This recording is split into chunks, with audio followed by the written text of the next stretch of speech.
Recording is on.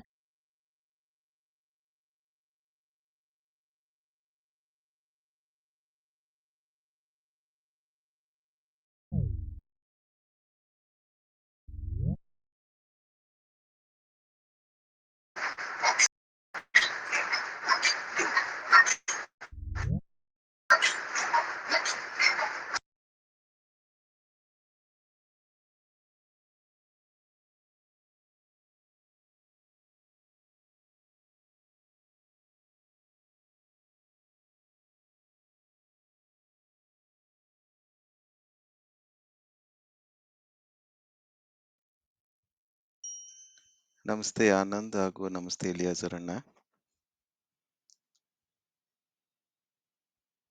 Thank you for joining.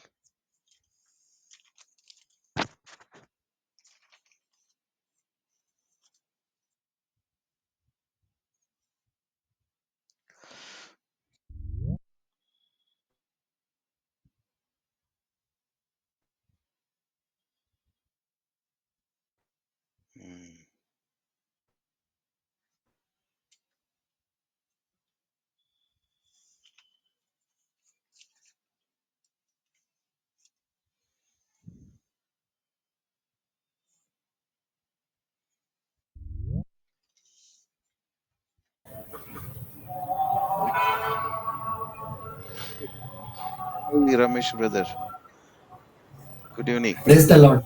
ನಮಸ್ತೆ, Good evening. ಚೆನ್ನಾಗಿದ್ದೀರಾ? Fine, brother. Nice, after long time. Hello, brother. Praise the Lord. How are you? Yeah, ದೇವ್ರ ಕೃಪೆಯಿಂದ ಚೆನ್ನಾಗಿದ್ದೀವಿ. ನೀವೆಲ್ಲ ಚೆನ್ನಾಗಿದ್ದೀರಾ? Yes. Yes, ದೇವ್ರ ಕೃಪೆಯಿಂದ. Very nice, very nice. Thanks for joining and accepting our invitation. This has been going on for the Oh, last thank you. 10 months and last 4-5 Oh, years. I just thought maybe to bring everyone together who were in touch with me. Uh, so today we will be discussing about Hebrews chapter 7th. ಇಬ್ರಿಯ 7ನೇ ಅಧ್ಯಾಯ last week ಮಾಡಿದ್ವಿ, ಅದನ್ನ continuation ಮಾಡ್ತೀವಿ. ಸ್ವಲ್ಪ interaction ಅಲ್ಲಿ ದೇವ್ರು ನಡೆಸ್ಲಿ.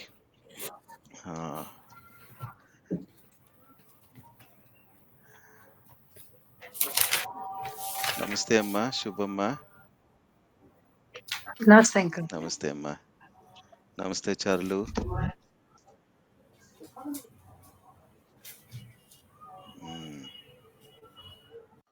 ನಮಸ್ತೆ ಅಣ್ಣ. ನಮಸ್ತೆ ಅಪ್ಪ.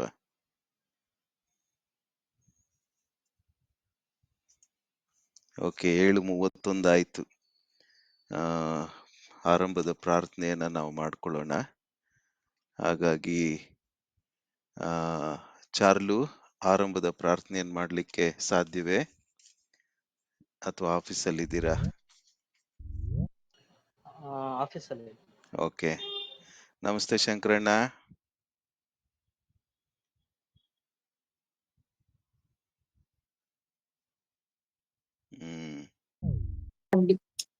ನಮಸ್ಕಾರ ಅಣ್ಣ. ನಮಸ್ತೆ ಶಂಕರಣ್ಣ, ಚೆನ್ನಾಗಿದ್ದೀರಾ? ದೇವ್ರ ಕೃಪೆಯಿಂದ ಚೆನ್ನಾಗಿದ್ದೀವಣ್ಣ. ನಾನು ಮತ್ತೆ ಅಂಕಲ್ ಅಣ್ಣ ಇಲ್ಲೇ 3 ಜನ ನಾವು ಒಟ್ಟಿಗೆ ಇದ್ದೀವಿ. ಯಾರ್ಯಾರು ನೀವು? ಮುನ್ಲಕ್ಷ್ಮಣ್ಣ, ಆಮೇಲೆ ನಾನು ಮುನ್ಲಕ್ಷ್ಮಣ್ಣ, ಶಂಕರಣ್ಣ, ಆಮೇಲೆ ಕಾವ್ಯಕ್ಕ ಅವರು 3 ಜನರು ಇದ್ದೀವಿ ಅಬ್ಬಣ್ಣ. ದೇವ್ರ ಸ್ತೋತ್ರ. ಥ್ಯಾಂಕ್ಸ್, ಎಲ್ರಿಗೂ ನಮಸ್ತೆ. ಯೇಸು ಸ್ವಾಮಿ ಹೆಸರಿನಲ್ಲಿ ವಂದನೆ. Thank you. ನಮಸ್ತೆ ಅವಿನಾಶ್, ಗಾಡ್ ಬ್ಲೆಸ್ ಯು. ನಮಸ್ತೆ ಅಣ್ಣ. ನಮಸ್ತೆ ಅಪ್ಪ. ಹೇಗಿದೆ ಶಿವಮೊಗ್ಗ? ನಿಮ್ ಪ್ರಾರ್ಥನೆ, ದೇವ್ರ ಕೃಪೆಯಿಂದ, ಎಲ್ಲರ ಪ್ರಾರ್ಥನೆಯಿಂದ ಎಲ್ಲ ಸಮಾಧಾನದಲ್ಲಿದೆ ಅಣ್ಣ. ದೇವ್ರಿಗೆ ಸ್ತೋತ್ರ. ಸಂತೋಷ, ಸಂತೋಷ. ನಮಸ್ತೆ Prashanth, how is your job?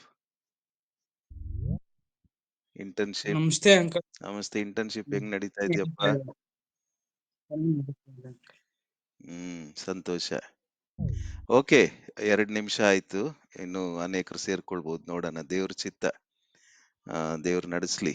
ಆರಂಭದ ಪ್ರಾರ್ಥನೆಯನ್ನ ಮುನ್ಲಕ್ಷ್ಮಣ್ಣ ಅಥವಾ ಶಂಕರ್, ಯಾರಿಗ್ ಪ್ರೇರೇಪಣೆ ಆಗ್ತದೆ, ನೀವು ಆರಂಭದ ಪ್ರಾರ್ಥನೆಯನ್ನ ಮಾಡಿ ಎಲ್ಲರನ್ನ ಆತ್ಮಿಕವಾಗಿ ಸಿದ್ಧಪಡಿಸಬೇಕೆಂಬುದಾಗಿ ನಿಮ್ಮ ಪ್ರಾರ್ಥನೆಯಿಂದ ಕೇಳ್ಕೊಳ್ತೇನೆ. Thank you. ಬಹಳವಾಗಿ ಪ್ರೀತಿ ಮಾಡುವಂತ ಸರ್ವಸಕ್ತನಾದ ಯೇಸು ಸ್ವಾಮಿ, ನಿಮಗೆ ಸ್ತೋತ್ರವಾಗಲಿ ಕರ್ತನೆ. ತಂದೆ ದೇವರೇ, ಈ ಸಮಯದಲ್ಲಿ ನಮ್ಮ ಜೂಮ್ ಮೀಟಿಂಗ್ ನಲ್ಲಿ ಸ್ವಾಮಿ ತಲೆಬಾಗಿರುವ ಒಂದೊಂದು ಆತ್ಮಗಳಿಗೋಸ್ಕರ ಪ್ರಾರ್ಥಿಸ್ತೇನೆ ಸ್ವಾಮಿ. ತಂದೆ ದೇವರೇ, ಇದರ ಉದ್ದೇಶ ನಿನ್ನ ಚಿತ್ತವನ್ನು ನೆರವೇರಿಸುವುದಕ್ಕೆ.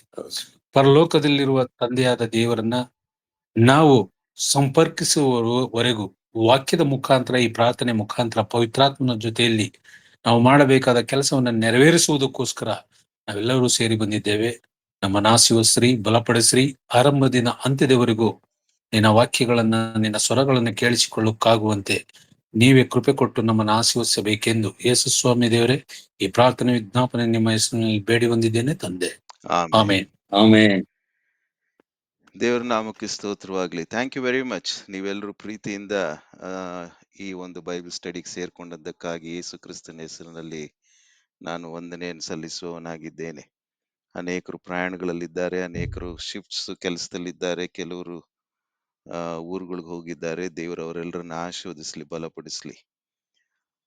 ಇವತ್ತು ನಾವು ಮಂಗಳವಾರ ಧ್ಯಾನ ಮಾಡಿದಂತ ನಮ್ಮ ಕ್ವೈಟ್ ಟೈಮ್ ಕಾರ್ಡ್, ದೈನಂದಿನ ಧ್ಯಾನ ಕ್ರಮದ ಹಿನ್ನೆಲೆಯಲ್ಲಿ ಇರ್ತಕ್ಕಂಥ ಭಾಗ ಇಬ್ರಿಯ 7ನೇ ಅಧ್ಯಾಯ, ಮೊನ್ನೆ ಇದ್ದಂಥದ್ದು ಮಂಗಳವಾರ.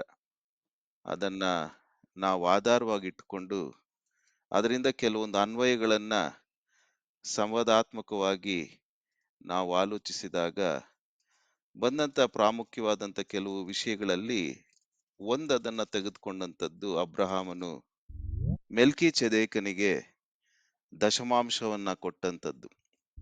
10ನೇ ಒಂದು ಭಾಗವನ್ನ ಕೊಟ್ಟಂತದ್ರ ಹಿನ್ನೆಲೆಯಲ್ಲಿ ಅನೇಕ ಸತ್ಯಾರ್ಥಗಳನ್ನ ನಾವು ಆತ್ಮೀಕವಾಗಿ ಗಮನಿಸಿದ್ವಿ, ಅನೇಕ ಗೂಢಾರ್ಥಗಳನ್ನ ನಾವು ಗಮನಿಸಿದ್ವಿ. ಈ ಹಿನ್ನೆಲೆಯಲ್ಲಿ ಕಾಣಿಕೆ ಬಗ್ಗೆ ಹಳೆ ಒಡಂಬಡಿಕೆ ಏನ್ ಹೇಳ್ತದೆ, ಕಾಣಿಕೆ ಬಗ್ಗೆ ಹೊಸ ಒಡಂಬಡಿಕೆ ಏನ್ ಹೇಳ್ತದೆ ಅನ್ನುವಂಥದ್ದನ್ನ ನಾವು ಗಮನಿಸಿದ್ವಿ. ಹಳೆ ಒಡಂಬಡಿಕೆಯನ್ನ ಗಮನಿಸುವಾಗ ಸ್ವಲ್ಪ ಪುನರಾವರ್ತನೆ, ಕೆಲವರು ಅನೇಕರು ಹೊಸಬ್ರು ಜಾಯಿನ್ ಆಗಿರೋದ್ರಿಂದ, ಮೊದಲನೇ ಸತಿ ಸೇರ್ಕೊಂಡಿರೋದ್ರಿಂದ ಸ್ವಲ್ಪ ಪುನರಾವರ್ತನೆ, ಕಂಟಿನ್ಯೂಷನ್ಗೋಸ್ಕರ, ಮುಂದುವರಿಸುವಿಕೆಗೋಸ್ಕರ ಯಾಜಕ ಕಾಂಡ, ಧರ್ಮೋಪದೇಶ ಕಾಂಡ, ಮಲಾಕಿಯಲ್ಲಿ ನಾವು ಗಮನಿಸಿದ ಹಾಗೆ, ಹಾಗೂ ಅಬ್ರಹಾಮನ ವಚನವನ್ನೇ ನಾವು ಗಮನಿಸಿದ ಹಾಗೆ, ಅದು ಕೊಡಲೇಬೇಕು. ಅದೊಂದು ಆಜ್ಞೆ, ಹಳೆ ಒಡಂಬಡಿಕೆಯ ಒಂದು ನಿಯಮವನ್ನ ಗಮನಿಸುವಾಗ ಕೊಡಲೇಬೇಕು, ಒತ್ತಾಯ ಇದೆ, ಕಡ್ಡಾಯ ಇದೆ. ಹೊಸ ಒಡಂಬಡಿಕೆ ಅರ್ಥದಲ್ಲಿ ನಾವು ನೋಡುವಾಗ ಆಧಾರವಾಗಿ ಇಟ್ಕೊಂಡಂಥದ್ದು 2 ಕೊರಿಂಥ 8ನೇ ಅಧ್ಯಾಯ, 2 ಕೊರಿಂಥ 9ನೇ ಅಧ್ಯಾಯದ ಆಧಾರದ ಮೇಲೆ ಕೆಲವೊಂದು ಮೌಲ್ಯಗಳನ್ನ ಪೌಲನ ಮುಖಾಂತರ ಕಾಣಿಕೆ ಬಗ್ಗೆ ಪರಿಶುದ್ಧಾತ್ಮನು ಪ್ರಕಟಿಸಿರುವಂಥದ್ದನ್ನ ನಾವು ಅದನ್ನ ನೋಡುವಾಗ, ಕಾಣಿಕೆ ಹೊಸ ಒಡಂಬಡಿಕೆ ಹಿನ್ನೆಲೆಯಲ್ಲಿ ಇರ್ತಕ್ಕಂಥದ್ದು ಅರ್ಥ, ಮೌಲ್ಯ ಏನಿದೆ, ಅದು ಉದಾರತೆಯಿಂದ ಕೊಡುವಂಥದ್ದಾಗಿದೆ. ಅದು ಒಂದು ತ್ಯಾಗಪೂರಿತವಾದಂತ ಒಂದು ಅಂಶದಿಂದ ಕೂಡಿದೆ. ಅದು ಸಂತೋಷದಿಂದ ಕೂಡಿರುವಂಥದ್ದಾಗಿದೆ. ಅದು ಹೃದಯದಲ್ಲಿ ಪ್ರತಿಯೊಬ್ಬನು ನಿರ್ಣಯಿಸಿಕೊಂಡ ಪ್ರಕಾರ ಕೊಡುವಂಥದ್ದಾಗಿದೆ. ಹೊಸ ಒಡಂಬಡಿಕೆಯ ಆ ಒಂದು ದೃಷ್ಟಿಕೋನದಲ್ಲಿ, ಮೌಲ್ಯದಲ್ಲಿ ಕಾಣಿಕೆ ಒತ್ತಾಯದಿಂದ ಇಲ್ಲ, ಕಡ್ಡಾಯ ಇಲ್ಲ, ಹೃದಯದಿಂದ ಪ್ರೇರೇಪಣೆಯನ್ನ ಹೊಂದಿ ದೇವರು ಮಾಡಿರ್ತಕ್ಕಂಥ ಉಪಕಾರಗಳನ್ನ, ಆತ್ಮೀಕ, ಶಾರೀರಿಕ, ಲೌಕಿಕ ಉಪಕಾರಗಳನ್ನ ನೆನೆಸಿಕೊಂಡು ಉಪಕಾರ ಸ್ತುತಿಯೊಂದಿಗೆ, ಕೃತಜ್ಞತಾ ಸ್ತುತಿಯೊಂದಿಗೆ, ಕೃತಜ್ಞತೆಯಿಂದ ಅದು ಸಮರ್ಪಿಸುವಂಥದ್ದು, ಹಾಗೂ ಅದು ಶಕ್ತಾನುಸಾರ ಕೊಡುವಂಥದ್ದು. ಹಳೆ ಒಡಂಬಡಿಕೆಯಲ್ಲಿ ದಶಮಾಂಶ ಅದು ಕಡ್ಡಾಯ, ಹೊಸ ಒಡಂಬಡಿಕೆಯಲ್ಲಿ ಶಕ್ತಾನುಸಾರ, ಪ್ರತಿಯೊಬ್ಬೊಬ್ಬರ ಶಕ್ತಾನುಸಾರ ಅದು ಕೊಡುವಂಥದ್ದು. ಉದಾಹರಣೆಗೆ ನಾವು ಕಾಲ್ಗೇಟ್ ಕಂಪನಿಯನ್ನು ಕೂಡ ಗಮನಿಸಿದ್ವಿ. ಆತನು ತನಗೆ ಬರುವಂತ ಲಾಭದಲ್ಲಿ 99% ಅನ್ನ ಆತನು ದೇವರಿಗೆ ಇವತ್ತಿಗೂ ಸಹಿತ ಕಾಣಿಕೆಯನ್ನು ಕೊಡುವಂತದ್ದು ನಮಗೆ ಗೊತ್ತಿರುವಂತ ಒಂದು ವಿಷಯ. ಕೆಲವರು 10% ನನ್ನದನ್ನ ತಾನು ತೆಗೆದುಕೊಂಡಾಗ ಹೆಚ್ಚಳಮೆಗಲ್ಲ, 10%, ಕೆಲವೊಮ್ಮೆ 20%, ಕೆಲವೊಮ್ಮೆ 30-40% ವರೆಗೂ ಶಕ್ತಾನುಸಾರ ನನಗೂ ನನ್ನ ಪತ್ನಿಗೂ ಬಂದಂತ ಆದಾಯದಲ್ಲಿ ಕೊಡ್ತಾ ಇದ್ದಂಥದ್ದು. ಕೆಲವೊಮ್ಮೆ ಶಕ್ತಿ ಮೀರಿ ಕೊಡುವಂಥದ್ದು, ಸೇವೆ, ಅಭಿವೃದ್ಧಿಗೋಸ್ಕರ, ಪರಲೋಕ ರಾಜ್ಯದ ಕಟ್ಟೋಣಕ್ಕೋಸ್ಕರ, ಸುವಾರ್ತೆಯ ಪ್ರಸಾರಣೆಗೋಸ್ಕರ, ಆತ್ಮಗಳ ಸಂರಕ್ಷಣೆಗೋಸ್ಕರ ಕೆಲವೊಮ್ಮೆ ನಮ್ಮದನ್ನ ನಾವು ನಮ್ಮ ಆಶೆಯನ್ನ ಸಾಯಿಸಿಕೊಂಡು ತ್ಯಾಗಪೂರಿತವಾಗಿ ಶಕ್ತಿ ಮೀರಿ ಕೊಡುವಂಥದ್ದು. ಎಲ್ಲದಕ್ಕಿಂತಲೂ ಬಹು ಪ್ರಾಮುಖ್ಯವಾಗಿ ಇಷ್ಟನ್ನ ಕೊಡುವುದಕ್ಕಿಂತ ಮುಂಚೆ ಹೊಸ ಒಡಂಬಡಿಕೆಯಲ್ಲಿ ಒಂದು ಮೌಲ್ಯ, one value about ಟೈತ್ in the new covenant is ನಮ್ಮನ್ನೇ ಕರ್ತನಿಗೆ ಒಪ್ಪಿಸಿಕೊಡುವಂಥದ್ದು. ಅದಕ್ಕೆ ನನ್ನ ತಂದೆ ಹಾಗೂ ಸೇವಕರಾದಂತ ಉದಾಹರಣೆಯನ್ನೇ ನಾವು ತೆಗೆದುಕೊಂಡು ಸ್ವಲ್ಪ ಆಲೋಚಿಸಿದ್ವಿ. 1962 ಇಸ್ವಿಯಲ್ಲಿ ನನ್ನ ತಂದೆ ಒಂದು ದಿವಸ ಅವರ ಹುಟ್ಟಿದ ಹಬ್ಬದ ದಿವಸದಲ್ಲಿ ಶತಾನಂದೇವರು ತನ್ನ ಆತ್ಮಿಕ ತಂದೆ ಹತ್ರ ಹೋಗಿ ಕಾಣಿಕೆ ಕವರ್ ಇಟ್ಕೊಂಡು ಪ್ರಾರ್ಥನೆ ಮಾಡಿಸ್ಕೊಳ್ಲಿಕ್ಕೆ ಹೋದಾಗ ಅವರ ಆತ್ಮಿಕ ತಂದೆ ಗುರುಗಳು ತಿಳಿಸಿದಂತದ್ರಿ, ಪುಟ್ಟಣ್ಣ ನಿಮ್ ಕಾಣಿಕೆ ಬೇಡರಿ, ನಮ್ಗೆ ನೀವೇ ಬೇಕು ಯೇಸು ಸ್ವಾಮಿಗೆ, ಯೇಸು ಸ್ವಾಮಿಗೆ, ಯೇಸು ಕ್ರಿಸ್ತನಿಗೆ ನಿಮ್ಮನ್ನೇ ನೀವು ಸಮರ್ಪಿಸಬೇಕು ಎಂಬುದಾಗಿ ಸದ್ಭಾವನೆಯಿಂದ ಅವರನ್ನ ಪ್ರೋತ್ಸಾಹಿಸಿ ಅಂತ ಅನೇಕ ರೀತಿಯಲ್ಲಿ ಹೇಳಿದಂತ ಅನೇಕ ಸಂದರ್ಭಗಳಲ್ಲಿ ಮಾತುಗಳನ್ನ ಕೇಳಿಸಿಕೊಂಡು ಒಂದು ದಿವಸ 1975 ಇಸ್ವಿಯಲ್ಲಿ ಅವರು ರಾಜೀನಾಮೆ ಕೊಟ್ಟು, ಅವರು ಹಾಗೂ ನನ್ನ ತಾಯಿ, ತಂದೆ ತಾಯಿ ಇಬ್ರು ರಾಜೀನಾಮೆ ಕೊಟ್ಟು ಸೇವೆಗೆ ಬಂದಂತದ್ದು. ಬಂದು 45 ವರ್ಷ ಸೇವೆಯಲ್ಲಿ ತಮ್ಮ ಪ್ರಯಾಣವನ್ನ ಮಾಡಿ ಆತನ ಎದೆಗೆ ಒರಗಿಸಲ್ಪಟ್ಟಿದ್ದಾರೆ.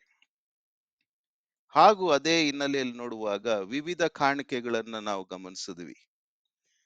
ವಿವಿಧ ಕಾಣಿಕೆಗಳು ಹೊಸ ಒಡಂಬಡಿಕೆಯಲ್ಲಿ. ಹಳೆ ಒಡಂಬಡಿಕೆಯಲ್ಲಿ ಒಂದೇ ಕಾಣಿಕೆ, ದಶಮಾಂಶ, 10ನೇ ಒಂದು ಭಾಗ. ಹೊಸ ಒಡಂಬಡಿಕೆಯಲ್ಲಿ ಈ ಮೌಲ್ಯಗಳನ್ನ ಒಳಗೊಂಡಿರ್ತಕ್ಕಂಥ ವಿವಿಧ ರೂಪದಲ್ಲಿರ್ತಕ್ಕಂಥ ಕಾಣಿಕೆ. ಹಳೆ ಒಡಂಬಡಿಕೆಯ ಕಾಣಿಕೆಯನ್ನು ಕೊಡುವಂಥದ್ದು ಬಹಳ ಸುಲಭ. ಹೊಸ ಒಡಂಬಡಿಕೆಯ ಕಾಣಿಕೆಯನ್ನು ಕೊಡುವಂಥದ್ದು ಬಹಳ ಹೃದಯ ಮತ್ತು ಮನಸ್ಸಿದ್ಧತೆಯನ್ನ ಒಳಗೊಂಡಿರುವಂತದ್ದಾಗಿದೆ. ಆ ಹಿನ್ನೆಲೆಯಲ್ಲಿ ನಮ್ಮನ್ನೇ ಕರ್ತನಿಗೆ ಒಪ್ಪಿಸಿಕೊಟ್ಟು ಈ 7 ರೀತಿಯಲ್ಲಿ ಹೊಸ ಒಡಂಬಡಿಕೆ ಹಿನ್ನೆಲೆಯಲ್ಲಿ ಕೊಡುವಂತ ಕಾಣಿಕೆಗಳ ಹಿನ್ನೆಲೆಯಲ್ಲಿ ಮೊದಲನೇದು ನಿರ್ದಿಷ್ಟ ಕಾಣಿಕೆ. ಕೆಲವರು 10% ಕೊಡಬಹುದು, ಕೆಲವರು 5% ಕೊಡಬಹುದು, ಕೆಲವರು 15% ಕೊಡಬಹುದು, ಕೆಲವರು 20% ಕೊಡಬಹುದು. ಕಾಲ್ಗೇಟ್ ಕಂಪನಿ ಹಂಗೆ 99% ಕೊಡಬಹುದು. ಮೀಸಲು ಕಾಣಿಕೆ, dedicated offering, dedicated offering or consecrated offering, consecrated offering, consecrated offering. ಎರಡನೇದು ಸೇವೆಗೋಸ್ಕರ ಕೊಡುವಂತ ಕಾಣಿಕೆ. ಪೌಲನ ಸೇವೆಯನ್ನು ಗಮನಿಸುವಾಗ ಫಿಲಿಪಿ ಸಭೆಯವರು the most favourite church which Paul liked, which was very much close to his art.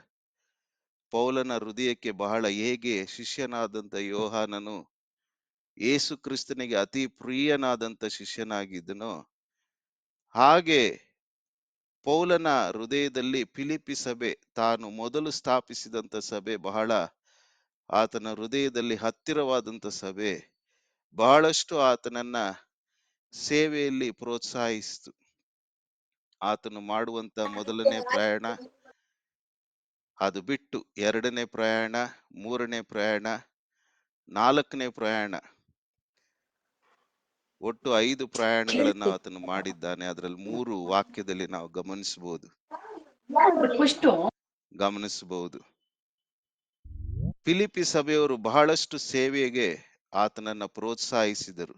Generous offering, generous offering, generous offering. Philippi 4ನೇ ಅಧ್ಯಾಯ 10ರಿಂದ 17 ವಚನಗಳನ್ನ ನಾವು ಗಮನಿಸಬಹುದು. ಮೂರನೇದು ತ್ಯಾಗಪೂರಿತವಾದಂತ ಕಾಣಿಕೆ.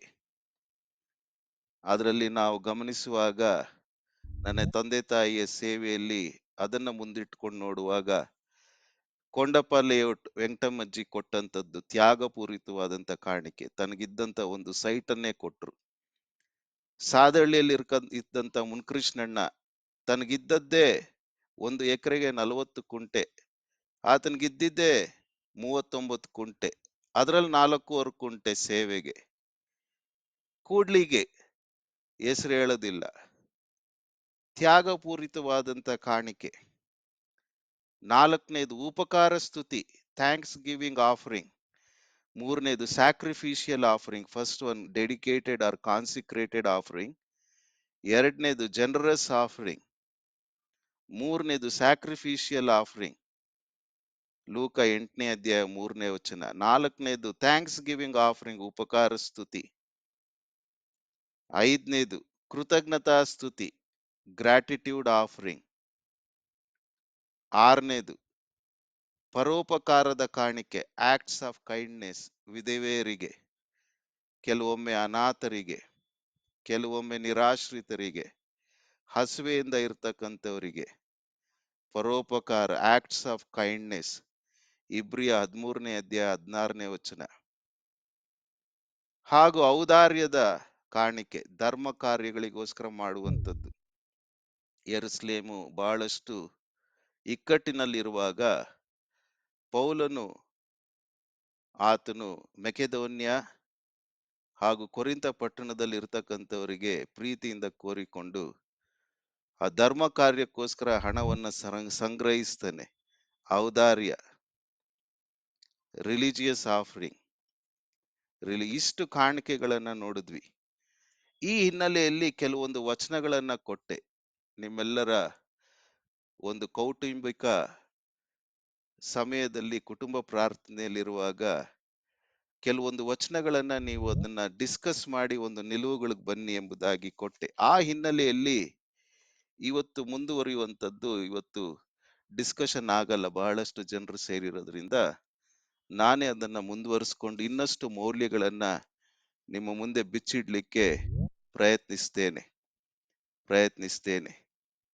ಇಬ್ರಿಯ 7ನೇ ಅಧ್ಯಾಯ ಮುಂದುವರಿಸುವಿಕೆ, 10ನೇ ಒಂದು ಭಾಗ ಅಬ್ರಹಾಮನ ಆ ಒಂದು ಹಿನ್ನೆಲೆಯಲ್ಲಿ ನಾವು ಗಮನಿಸುವಂಥದ್ದು ಪ್ರಾಮುಖ್ಯವಾದಂತ ವಚನಗಳು. ಇದನ್ನ ಕಾಣಿಕೆಯ ಬಗ್ಗೆ ಅರ್ಥ ಮಾಡಿಕೊಳ್ಳುವುದಕ್ಕೆ ಬಹಳ ಬಲವಾದಂತ ಒಂದು ಆಧಾರದಿಂದ ಕೂಡಿರ್ತಕ್ಕಂಥ ಒಂದು ಪತ್ರಿಕೆ ಹಾಗೂ ಅಧ್ಯಾಯ ಯಾವುದೆಂಬುದಾಗಿ ನೀವು ನನ್ನನ್ನು ಕೇಳುವುದಾಗಿದ್ದರೆ, ಅಥವಾ ಅನೇಕರಿಗೆ ಗೊತ್ತಿರ್ಬೋದು, ಈಗಾಗಲೇ ಬೆಳೆದಿರ್ತಕ್ಕಂಥವರು ಪಂಡಿತರಿದ್ದೀರಿ. 1 ಕೊರಿಂಥ 9ನೇ ಅಧ್ಯಾಯ 1ರಿಂದ 14 ವಚನಗಳು, the main fulcrum of offering and ಟೈತ್. ಇಡೀ 66 ಪುಸ್ತಕದಲ್ಲಿರ್ತಕ್ಕಂಥ ತಿರುಳು ಕಾಣಿಕೆ ಬಗ್ಗೆ ಅದನ್ನು ಒಳಗೊಂಡಿರ್ತಕ್ಕಂಥದ್ದು 1 ಕೊರಿಂಥ 9ನೇ ಅಧ್ಯಾಯ ಮೊದಲಿನ 14 ವಚನಗಳು. ಅತಿ ಪ್ರಾಮುಖ್ಯವಾದಂತ ವಿಷಯ ಅಥವಾ ಅದರ ಉದ್ದೇಶ ಕಾಣಿಕೆ ಬಗ್ಗೆ ಅಲ್ಲಿ ಪೌಲನು ಪ್ರಸ್ತಾಪಿಸ್ತಾ ಇರತಕ್ಕಂಥದ್ದನ್ನ ನಾವು ಗಮನಿಸ್ತೇವೆ. ಇಲ್ಲಿ ಪ್ರಶ್ನೆ ಹಾಕಿಕೊಳ್ಳುವುದಾಗಿದ್ದರೆ, ಯಾರಿಗೆ ಕಾಣಿಕೆ? 9ನೇ ಅಧ್ಯಾಯ 1 ಕೊರಿಂಥ ನೋಡುವಾಗ ಅದರ ಶಿರೋನಾಮವನ್ನೇ ಕೂಡ ನಾವು ಗಮನಿಸಿದರೆ, ಸಭೆಯಿಂದ ಪೋಷಣೆ ಹೊಂದುವುದಕ್ಕೆ ಬೋಧಕರಿಗೆ ಹಕ್ಕಿದ್ದರು, ಪೌಲನು ಇತರರ ಹಿತಕ್ಕೋಸ್ಕರ ಹಕ್ಕನ್ನು ಬಳಸದೆ ಹೋದದರಲ್ಲಿ ಅವನ ನಡತೆಯ ಹಿಂದಿನ ಬೋಧೆಗೆ ದೃಷ್ಟಾಂತ. ಹಾಗಾದ್ರೆ ಯಾರಿಗೆ ಕಾಣಿಕೆ ಎಂಬುದಾಗಿ ಇಲ್ಲಿ ನೋಡುವಾಗ, ಇಲ್ಲಿ ಬೋಧಕರಿಗೆ, those who are instructing,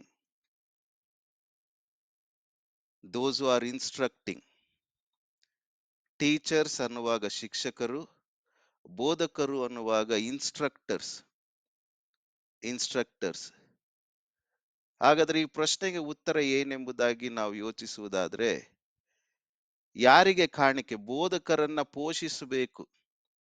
ಅಂದರೆ ನಿರ್ದಿಷ್ಟವಾಗಿ ಆತ್ಮಿಕ ಭಾರವನ್ನ ಹೊತ್ತವರು, ನಿಮ್ಮ ಸರ್ವತೋನ್ಮುಖಗಳಲ್ಲಿ ನಿಮ್ಮ ಆತ್ಮಿಕ ಬೆಳವಣಿಗೆಗೆ, ನಿಮ್ಮ ಆತ್ಮಿಕ ಅಭಿವೃದ್ಧಿಗೆ, ನಿಮ್ಮ ಆತ್ಮಿಕ ಸರ್ವತೋನ್ಮುಖಗಳಲ್ಲಿ ಒಂದು ರೂಪವನ್ನ ಕೊಡುವುದಕ್ಕೆ, ಅದರ ಜೊತೆಯಲ್ಲಿ ವೈಯಕ್ತಿಕವಾಗಿಯೂ ಪ್ರತಿಯೊಂದೊಂದು ನಿಮ್ಮ ಜೀವನದ ಹಂತಗಳಲ್ಲಿ, ಕ್ಷೇತ್ರಗಳಲ್ಲಿ ಅವರು ಚಿಂತನಾಶೀಲರಾಗಿ ಬಹು ನಿರ್ದಿಷ್ಟವಾಗಿ ನಿಖರವಾಗಿ ನಿಮ್ಮ ಬಗ್ಗೆ ಭಾರವನ್ನ ಹೊತ್ತಿರ್ತಕ್ಕಂಥವರು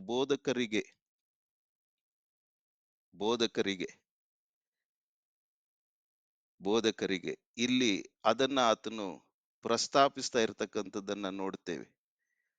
ಹಾಗಾದ್ರೆ ಯಾರು ಪೋಷಿಸಬೇಕು? ಎರಡನೇ ಪ್ರಶ್ನೆ.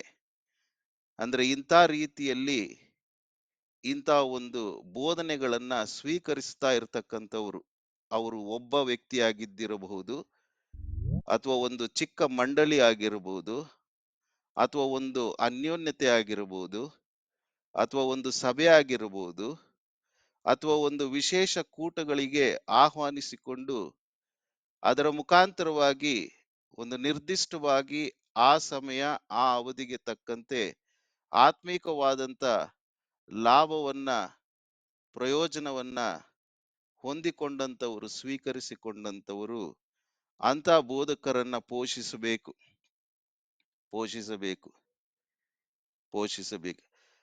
ಇದಕ್ಕೆ ಆತನು ಕೊಡ್ತಾ ಇರ್ತಕ್ಕಂಥ ಸಮರ್ಥನೆ ಏನು? ಏನ್ ಆಧಾರ?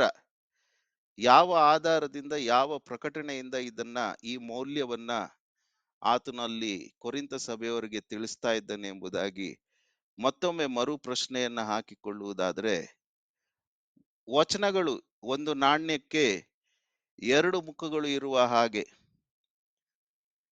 ಒಂದು ನಾಣ್ಯಕ್ಕೆ ಎರಡು ಮುಖಗಳಿರುವ ಹಾಗೆ ಸಾಮಾನ್ಯ ನಾವು ಲೋಕರೂಢಿಯಾಗಿ ಗಮನಿಸುವಾಗ, every person has two faces. The face that can be seen by the outside world and the face that cannot be seen by the outside world, which is only known to himself. ಎರಡು ಮುಖಗಳನ್ನ ಪ್ರತಿಯೊಬ್ಬೊಬ್ಬ ಮನುಷ್ಯನು ಆತನು ಹೊಂದಿಕೊಂಡು ಜೀವಿಸುವಂತವನು. ಹೊರಗಿನ ವ್ಯಕ್ತಿ, ಒಳಗಿನ ವ್ಯಕ್ತಿ.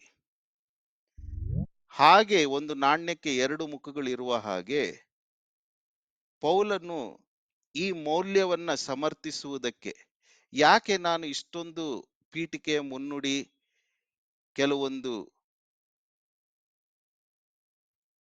ಮಾತುಗಳನ್ನು ತಿಳಿಸ್ತಾ ಇದ್ದೇನೆ ಎಂಬುದಾಗಿ ನೋಡುವಾಗ, ಧಾರ್ಮಿಕವಾಗಿ ಕಾಣಿಕೆ ಅನ್ನುವಂಥದ್ದು ಬಹಳ ಸೂಕ್ಷ್ಮವಾದಂತ ಒಂದು ವಿಷಯ.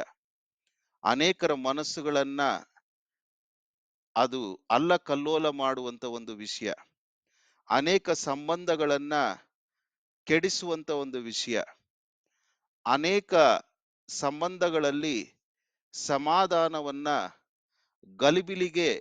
ಗಡಿಬಿಡಿಗೆ ಉಂಟು ಮಾಡುವಂತ ಒಂದು ವಿಷಯ. ಅನೇಕ ಸಂದರ್ಭಗಳಲ್ಲಿ ಈ ವಿಷಯದಿಂದ ಸಹೋದರ ಸಹೋದರಿಯರ ಬಗ್ಗೆ ಹೊಟ್ಟೆ ಕಿಚ್ಚು, ದ್ವೇಷ, ಮನಸ್ತಾಪಗಳು ಬರುವಂತ ಒಂದು ವಿಷಯ. ಹಾಗಾಗಿ today I am making an effort to give you one value about tithe. ಕಾಣಿಕೆ ಬಗ್ಗೆ ಒಂದು ಮೌಲ್ಯ, ಅದು ವಾಕ್ಯದ ಆಧಾರದ ಮೇಲೆ ಇರತಕ್ಕಂತ ಒಂದು ಮೌಲ್ಯ, ಭಾವನೆಗಳ ಮೇಲೆ ಅಲ್ಲ, ಅನಿಸಿಕೆಗಳ ಮೇಲೆ ಅಲ್ಲ, ಸಂದರ್ಭಗಳಿಗೆ ಅನುಸಾರವಾಗಿ ಅವಶ್ಯಕತೆಗಳಿಗೆ ತಕ್ಕಂತೆ ನಿಲುವುಗಳನ್ನ ಬದಲಾಯಿಸಿಕೊಂಡು ಅದಕ್ಕೆ ಬೇರೆ ರೂಪರೇಷೆಗಳನ್ನ ಕೊಡುವಂತದ್ದಲ್ಲ. This I am making a sincere attempt to imprint on your heart and on your mind to give you one value about tithe. ಕ್ರಿಸ್ತ ನಂಬಿಕೆಯಲ್ಲಿ ಇರ್ತಕ್ಕಂಥವರು, ಕ್ರೈಸ್ತರಾಗಿ ಕ್ರಿಸ್ತ ನಂಬಿಕೆಯಲ್ಲಿ ಇರ್ತಕ್ಕಂಥವ್ರು ಅನೇಕರು ಸೇರಿದ್ದೀರಿ. ಹಿಂದೂಗಳಾಗಿ ಕ್ರಿಸ್ತ ನಂಬಿಕೆಯಲ್ಲಿ ಇರ್ತಕ್ಕಂಥವ್ರು ಅನೇಕರು ಸೇರಿದ್ದೀರಿ. ವಿವಿಧ ಜನರು ನಿಮ್ಮ ನಿಮ್ಮ ನಂಬಿಕೆಯನ್ನ ಬಿಟ್ಟು ಕ್ರಿಸ್ತ ನಂಬಿಕೆಯಲ್ಲಿ ಇರ್ತಕ್ಕಂಥವ್ರು ಇದ್ದೀರಿ. You should know clearly perfectly what does scripture say about offering more than human interpretations. ಮನುಷ್ಯನ ನಿರೂಪಣೆಗಿಂತಲೂ ಪರಿಶುದ್ಧಾತ್ಮ ಪ್ರೇರಿತವಾಗಿ ಪ್ರಕಟಣೆ ಆಗಿರ್ತಕ್ಕಂಥ ಮೌಲ್ಯಾಧಾರದಿಂದ, ವಾಕ್ಯಾಧಾರದಿಂದ ಇರ್ತಕ್ಕಂಥವುಗಳನ್ನ ನಿಮ್ಮ ಮುಂದೆ ಬಿಚ್ಚಿಡ್ಲಿಕ್ಕೆ ಒಂದು ಸಣ್ಣ ಪ್ರಯತ್ನ ಮಾಡ್ತಾ ಇದ್ದೀನಿ. ಅದೇ ಉದ್ದೇಶ. This should be clear in your heart and mind. ಆ ಹಿನ್ನೆಲೆಯಲ್ಲಿ ಪೌಲನಿಗೆ ಪರಿಶುದ್ಧಾತ್ಮನು ಯೇಸು ಕ್ರಿಸ್ತನು ಪ್ರಕಟಿಸಿದ ಹಾಗೆ ಎರಡು ಮೌಲ್ಯಗಳನ್ನ ನಾವು ನೋಡ್ತೇವೆ. ವಚನ 7 ಅದನ್ನ ಆತನು ನಿರೂಪಿಸ್ತಾ ಇರ್ತಕ್ಕಂಥದ್ದು. ಸಿಪಾಯಿ ನೋಡ್ರಪ್ಪ, ಕೊರಿಂತದವರೇ, ಸಿಪಾಯಿಗಳನ್ನ ನೀವು ಗಮನಿಸಿದ್ರೆ ಅವ್ರು ಸ್ವಂತ ಖರ್ಚಿನಿಂದ ಯುದ್ಧಕ್ಕೆ ಹೋಗೋದಿಲ್ಲ. ಒಬ್ಬ ವ್ಯವಸಾಯಗಾರನನ್ನ, ದ್ರಾಕ್ಷೆ ತೋಟವನ್ನ ಬೆಳೆಸ್ತಾ ಇರ್ತಕ್ಕಂಥವನನ್ನ ನೀವು ನೋಡಿದ್ರೆ ಅವನು ಅದರ ಫಲವನ್ನ ತಿನ್ನದೇ ಇರೋದಿಲ್ಲ. ಒಬ್ಬ ಪಶುಗಳನ್ನ ಸಾಕಿದವನನ್ನ ನೀವು ಗಮನಿಸಿದರೆ ಪಶುಗಳಿಂದ ಬರ್ತಕ್ಕಂಥ ಹೈನಿನಿಂದ ಜೀವಿಸದೇ ಇರುವುದಿಲ್ಲ. ಒಕ್ಕುವವನನ್ನ ನೋಡಿದರೆ ಅದನ್ನ ಅನುಭವಿಸದೇ ಇರುವುದಿಲ್ಲ. ತನಗೆ ಪಾಲ್ ದೊರಕದೆಂದು ಆತನು ಒಕ್ಕುತ್ತಾನೆ. ಉಳುವವನು ಕೂಡ ತನಗೆ ಪಾಲು ದೊರಕುತ್ತದೆಂದು ಉಳುತ್ತಾನೆ. ಇದು ಲೌಕಿಕವಾಗಿ ಎಷ್ಟು ಮಾನ್ಯವಾದದ್ದೋ, ಇದು ಲೌಕಿಕವಾಗಿ ಎಷ್ಟು ನ್ಯಾಯವಾದದ್ದೋ, ಹಾಗೆಯೇ ಧರ್ಮಶಾಸ್ತ್ರದಲ್ಲಿಯೂ ಕೂಡ ವಾಕ್ಯ, ಧರ್ಮ ಅನ್ನುವಾಗ ಒಂದು ನೀತಿ, righteousness, laws which are righteous in nature, ಧರ್ಮಶಾಸ್ತ್ರ, ನೀತಿ ಶಾಸ್ತ್ರ, ಸತ್ಯವೇದದಲ್ಲಿರ್ತಕ್ಕಂಥದ್ದು. ಇದನ್ನು ಕೂಡ ಗಮನಿಸುವಾಗ ಇದೇ ಅಬ್ರಹಾಮನು ಮಾಡಿದ್ದು. ಅವನಿಗೆ ಎಲ್ಲಿಂದ ಪ್ರಕಟಣೆ ಆಯಿತು? ಯಾಕಂದ್ರೆ ಅಬ್ರಹಾಮನು ಬಂದಾಗ ಇನ್ನು ಮೋಶೆ ಧರ್ಮಶಾಸ್ತ್ರ ಬಂದಿರಲಿಲ್ಲ. ಆತನು ಆ ಯುದ್ಧದಲ್ಲಿ ಜಯಿಸಿ ಲೋಟನನ್ನ ಕರೆದುಕೊಂಡು ಬರುವಾಗ ಮೆಲ್ಕಿಜೆದೇಕನನ್ನ ಆತನು ಎದುರಾದಾಗ ಆತನು ಕೊಟ್ಟಂತದ್ದು ದಶಮ ಭಾಗ. ಅದಾದ ಮೇಲೆ 430 ವರ್ಷ ಆದ್ಮೇಲೆ ಮೋಶೆಯ ಧರ್ಮಶಾಸ್ತ್ರದ ಮುಖಾಂತರ ದೇವರು ಬಹು ನಿಖರವಾಗಿ ನಿರ್ದಿಷ್ಟವಾಗಿ ತಿಳಿಸಿದಂಥದ್ದು ಅದು ತಿಳಿಸ್ತದೆ. ಕೊಡಬೇಕು. ಕಣ ತುಳಿಯುವ ಎತ್ತಿನ ಬಾಯನ್ನು ನೋಡ್ರಿ, ಅದನ್ನು ಕೂಡ ಕಟ್ಟಬಾರದು. ದೇವಾಲಯದ ಸೇವೆಯನ್ನ ಮಾಡುವವರನ್ನು ನೋಡ್ರಿ, ಊಳಿಗ ಅಂದ್ರೆ ಸೇವೆ. ದೇವಾಲಯದ ಆದಾಯದಿಂದನೇ ಊಟ ಮಾಡಬೇಕು. ಹಾಗೆ ವಾಕ್ಯದ ಆಧಾರದಿಂದ ಇಂಥ ಬೋಧಕರು ಅನ್ವಯಾರ್ಥದಲ್ಲಿ ಎಫೆಸ ಬರೆದ ಪತ್ರಿಕೆ 4ನೇ ಅಧ್ಯಾಯ 11ನೇ ವಚನ 12ನೇ ವಚನ, ಬೋಧಕರು ಈಸ್ ಈಕ್ವಲ್ ಟು, ಅಲ್ಲಿ ಎಲ್ಲರೂ ಸೇರಿದ್ದಾರೆ. ಅಪೋಸ್ತಲರು, ಸೌವಾರ್ತಿಕರು, ಪ್ರವಾದಿಗಳು, ಸಭಾಪಾಲಕರು, ಉಪದೇಶಕರು, ಪ್ರತಿಯೊಬ್ಬೊಬ್ಬರು ಸೇರಿದ್ದಾರೆ. ಇಷ್ಟು ರೀತಿಯಲ್ಲಿ ಜನರು ಸಂದರ್ಭಕ್ಕೆ ಸ್ಥಿತಿಗನುಸಾರವಾಗಿ ನಿಮ್ಮ ಆತ್ಮಕ್ಕೋಸ್ಕರ ಅವರು ಇಂಥ ವಾಕ್ಯವೆಂಬ ಬೀಜವನ್ನ ಬಿತ್ತುವಾಗ ಶರೀರ ಸಂಬಂಧವಾಗಿ ನಿಮ್ಮಿಂದ ಅವರು ಕೊಯ್ದುಕೊಳ್ಳುವುದು ಕೂಡ ಆ ನೀತಿ ಶಾಸ್ತ್ರಕ್ಕೆ ಅದು ಮಾನ್ಯವೆಂದು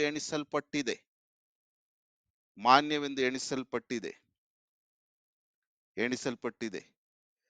ಹಾಗೆ ಯಾಜಕ ಕಾಂಡದಲ್ಲಿ ನೋಡುವಾಗ ಯಜ್ಞವೇದಿಯ ಬಳಿಯಲ್ಲಿ ಸೇವೆ ಮಾಡುವವರು ಆ ವೇದಿಗೆ ಬರುವ ಪದಾರ್ಥಗಳಲ್ಲಿ ಪಾಲನ್ನು ಹೊಂದಿಕೊಳ್ತಾರೆ. ಯಾಚಕ ಕಾಂಡ 6ನೇ ಅಧ್ಯಾಯ 6ನೇ ವಚನ, 16ನೇ ವಚನ, 26ನೇ ವಚನ ಹಾಗೂ 7ನೇ ಅಧ್ಯಾಯ 4ನೇ ವಚನ, 7ನೇ ಅಧ್ಯಾಯ 4ನೇ ವಚನ. ಹಾಗಾದ್ರೆ ಒಂದು ಮೌಲ್ಯ 14ನೇ ವಚನದಲ್ಲಿ ಅದನ್ನ ಡೈರೆಕ್ಟ್ ಆಗಿ ಒಂದು ಮೌಲ್ಯವನ್ನ ಕೊಡುವುದಕ್ಕಿಂತ ಮುಂಚೆ ಏನ ಮೌಲ್ಯ, ಕರ್ತನು ಸಹ ಸುವಾರ್ತೆಯನ್ನ ಸಾರುವವರು ಸುವಾರ್ತೆಯಿಂದಲೇ ಜೀವನ ಮಾಡಬೇಕೆಂದು ನೇಮಿಸಿದನು ಅನ್ನುವಂತ ಮೌಲ್ಯವನ್ನ ಮೊದಲನೇ ವಚನದಲ್ಲೇ 9ನೇ ಅಧ್ಯಾಯದಲ್ಲಿ ಆತನು ಹೇಳುವುದಕ್ಕಿಂತ ಮುಂಚೆ ಆತನು ಕೊರಿಂಥ ಸಭೆಯವರಿಗೆ ಅರ್ಥೈಸ್ತಾ ಇದ್ದಾನೆ. ಯಾವುದೇ ಆಗಲಿ ಒಂದು ನಿಲುವನ್ನ ತೆಗೆದುಕೊಳ್ಳುವುದಕ್ಕಿಂತ ಮುಂಚೆ, ಒಂದು ನಿಲುವನ್ನ, ಒಂದು ತೀರ್ಮಾನವನ್ನ, ನಿರ್ಧಾರವನ್ನ ಮತ್ತೊಬ್ಬರ ಮೇಲೆ ಹಾಕುವುದಕ್ಕೆ ಮುಂಚೆ ಆ ವಿಷಯದ ಬಗ್ಗೆ ಆ ವ್ಯಕ್ತಿಗಳಿಗೆ ಅರ್ಥೈಸಬೇಕು, ಸಮರ್ಥಿಸಬೇಕು, ಒಪ್ಪಿಸಬೇಕು. ಯಾಕಂದ್ರೆ ನಾವು ದೇವರ ಮುಂದೆ ಯಥಾರ್ಥವಾಗಿ ನಿಂತ್ಕೊಳ್ಬೇಕು, ಮನಸ್ಸಾಕ್ಷಿ ಹಂಗಿಸಬಾರದು. ಅಲ್ಲಿ ಸ್ವಾರ್ಥ ಅನ್ನುವಂಥದ್ದು ಇರಬಾರದು. ಆ ಸ್ವಾರ್ಥ ಹೋಗುವುದಕ್ಕೋಸ್ಕರ ಸಂಪೂರ್ಣವಾಗಿ ನಾವು ಆ ಒಂದು ವಿಷಯವನ್ನ, ನಿಲುವನ್ನ ಈ ಮತ್ತೊಬ್ಬರ ಮೇಲೆ ಹೇರಿಸುವುದಕ್ಕೆ ಮುಂಚೆ ಸಮರ್ಥಿಸಬೇಕು. We have a moral and spiritual responsibility to make the other person understand about that conviction. ರಕ್ಷಣೆ ಹೊಂದುವಾಗಲೂ ಕೂಡ, ಹೊಂದಿಸುವಾಗಲೂ ಕೂಡ, ಸುವಾರ್ತೆಯನ್ನು ಸಾರುವಾಗಲೂ ಕೂಡ ಡೈರೆಕ್ಟ್ ಆಗಿ ನಾವು ಏಕಾಏಕಿ ನೀನ್ ರಕ್ಷಣೆ ಹೊಂದಬೇಕೆಂಬುದಾಗಿ ಹೇಳುವುದಿಲ್ಲ. ಆ ವ್ಯಕ್ತಿಗೆ ನಾವು ಅರ್ಥೈಸ್ತೇವೆ, ಸಮರ್ಥಿಸ್ತೇವೆ, ಒಪ್ಪಿಸ್ತೇವೆ. ಆಮೇಲೆ ಆ ವ್ಯಕ್ತಿಯ ಸ್ವಾತಂತ್ರ್ಯಕ್ಕೆ ಅನುಸಾರವಾಗಿ ತೀರ್ಮಾನ, ನಿರ್ಧಾರ. ಹಾಗೆ ಈ ವಿಷಯದಲ್ಲಿ ಪೌಲನು 14ನೇ ವಚನವನ್ನ ಮೊದಲನೇ ವಚನದಲ್ಲೇ ಬರೆಯದೆ ಪ್ರತಿಯೊಂದೊಂದು ಮುಖಗಳಲ್ಲಿ ಆತನು ಕೊರಿಂಥ ಸಭೆಯವರಿಗೆ ಸಮರ್ಥಿಸಿ ಅರ್ಥೈಸ್ತಾ ಇದ್ದಾನೆ. ಲೌಕಿಕವಾಗಿ ಎಷ್ಟು ಮಾನ್ಯವೋ, ನ್ಯಾಯವೋ, ನೀತಿಶಾಸ್ತ್ರದ ಅನುಗುಣವಾಗಿ, ಧರ್ಮಶಾಸ್ತ್ರಕ್ಕೆ ಅನುಗುಣವಾಗಿ ಇದು ಕೂಡ ನ್ಯಾಯಬದ್ಧವಾಗಿದೆ. ಹಾಗೂ ಇವೆರಡಕ್ಕಿಂತಲೂ ಹೆಚ್ಚಿನದಾಗಿ ಈಗ ಆತನು ರೂಪಾಂತರ ಹೊಂದಿದ ಮೇಲೆ 3.5 ವರ್ಷ ಆತನು ಅರಬ್ ಸ್ಥಾನದಲ್ಲಿ ಇದ್ದಂತ ಪ್ರದೇಶದಲ್ಲಿ ದೇವರೇ ಅನೇಕ ಗೂಢಾರ್ಥಗಳನ್ನ ಆತನಿಗೆ ಪ್ರಕಟಿಸುವಾಗ ಇದು ಒಂದು ಪ್ರಕಟಣೆಯಾದಂಥದ್ದು. ಅನ್ಯ ಜನರಿಗೆ ಹೇಗೆ ಸುವಾರ್ತೆಯನ್ನ ಸಾರಬೇಕನ್ನುವಂಥದ್ದು ಹೇಗೆ ಆತನಿಗೆ ಪ್ರಕಟಣೆ ಆಯಿತೋ, ಅದರೊಂದಿಗೆ ವಿವಿಧ ವಿಷಯಗಳು ಕೂಡ ಆತನಿಗೆ ಪ್ರಕಟಿತವಾಯಿತು. ದ್ವಂದ್ವಗಳನ್ನ ಉಂಟು ಮಾಡುವಂತ, ಮುಂದೆ ಆತನ ಜೀವಿತದಲ್ಲಿ, ಸೇವೆಯಲ್ಲಿ ಎದುರಾಗುವಂತವುಗಳನ್ನ ಮುಂಚಿತವಾಗಿ ಯೇಸು ಕ್ರಿಸ್ತನು ಆತನನ್ನ ಆ ಒಂದು ಯೆರೂಸಲೇಮಿಗೂ ಹೋಗದೆ, ತನ್ನ ದೇಶಕ್ಕೂ ಹೋಗದೆ ಸೀದಾ ಅರಬ್ ದೇಶಕ್ಕೆ ಹೋದ. ಏಕಾಂತದಲ್ಲಿ ಒಬ್ಬಂಟಿಗನಾಗಿ, ಆ ಒಂಟಿಯಾಗಿ ಆತನು ಕೂತುಕೊಂಡು ಧ್ಯಾನ ಪರವಶನಾದಾಗ ಯೇಸು ಕ್ರಿಸ್ತನು ಪ್ರಕಟಿಸಿದಂಥದ್ರಲ್ಲಿ ಇದು ಕೂಡ ಒಂದು ಅಂಶ. ಹಾಗೆ ಇದನ್ನ ಹೇಳುವುದಕ್ಕೆ ಮುಂಚೆ ಎರಡನ್ನೂ ಸಮರ್ಥಿಸ್ತಾ ಇದ್ದಾನೆ. ಹೀಗಿರುವುದರಿಂದ ಸುವಾರ್ತೆಯನ್ನ ಸಾರುವವರು ಸುವಾರ್ತೆಯಿಂದಲೇ ಜೀವನ ಮಾಡಬೇಕೆಂದು ನೇಮಿಸಿದನು.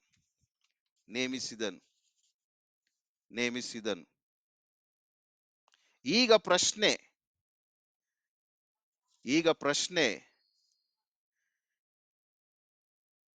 ಎಷ್ಟು ಜನರಿಗೆ ನಾವು ಕಾಣಿಕೆ ಕೊಡಬೇಕು? ಎಷ್ಟು ಜನರು ಸೇವೆ ಮಾಡ್ತಿದ್ದಾರಲ್ಲ, ಅನೇಕರು ದೇವರ ಸೇವಕರುಗಳಿದ್ದಾರಲ್ಲ, ಅನೇಕ ಸಭೆಗಳಿದೆಯಲ್ಲ, ಅನೇಕ ಆತ್ಮಿಕ ತಂದೆಗಳು, ಗುರುಗಳಿದ್ದಾರಲ್ಲ, ಪೋಷಕರಿದ್ದಾರಲ್ಲ. ಹೇಗೆ very complex situation. In the last 50 years the spiritual world has taken a massive transformative stage. ಬಹಳಷ್ಟು ರೂಪಾಂತರಗೊಂಡಿದೆ. ಹೇಗೆ ಎಂಬುದಾಗಿ ನೋಡುವಾಗ ನೀವು ಅದನ್ನ ಆತ್ಮಿಕವಾಗಿ ಅದನ್ನ ವಿಭಾಗಿಸಬೇಕಾಗ್ತದೆ. ಉದಾಹರಣೆಗೆ ನಂದನ್ನೇ ನಿಮ್ಮ ಮುಂದೆ ಇಟ್ಟುಕೊಳ್ಳುವಾಗ ಕ್ರೈಸ್ತನಾಗಿ ಇರುವುದರಿಂದ ನಾನು ಕೊಡಬೇಕಾದಂತ ಕಾಣಿಕೆ ಮೆಂಬರ್ಶಿಪ್ ಅನ್ನ ಸುಗ್ಗಿ ಹಬ್ಬದಲ್ಲಿ, ಕ್ರಿಸ್ಮಸ್ ಹಬ್ಬದಲ್ಲಿ, ನ್ಯೂ ಇಯರ್ ಹಬ್ಬದಲ್ಲಿ ಹಾಗೂ ಮೆಂಬರ್ಶಿಪ್ ಇವುಗಳನ್ನ ನಾನು ಕಟ್ತೇನೆ. ಅದರ ಜೊತೆಯಲ್ಲಿ ಸೇವೆಯಲ್ಲಿ ಗುರುತಿಸಿಕೊಂಡಾಗ ನನ್ನ ತಂದೆ ತಾಯಿ ಒಟ್ಟಿಗೆ ಅದನ್ನು ಕೂಡ ವಿಭಾಗಿಸ್ತಾ ಇದ್ದೆ. ಸೊ ಹಾಗಾಗಿ ಇದು ನೀವು ಯೋಚಿಸಬೇಕು. ಆತ್ಮೀಕವಾಗಿ ಪ್ರತ್ಯೇಕವಾಗಿ ವಾಕ್ಯದಲ್ಲಿ ಬೆಳೆಸುತ್ತಿರುವವರಿಗೆ, ಯಾರು ನಿಮ್ಮ ಆತ್ಮಗಳಿಗೆ ಬೇಸಾಯ ಮಾಡುತ್ತಿದ್ದಾರೋ, ಕೃಷಿ ಮಾಡ್ತಾ ಇದ್ದಾರೋ, membership is different, cultivation is different.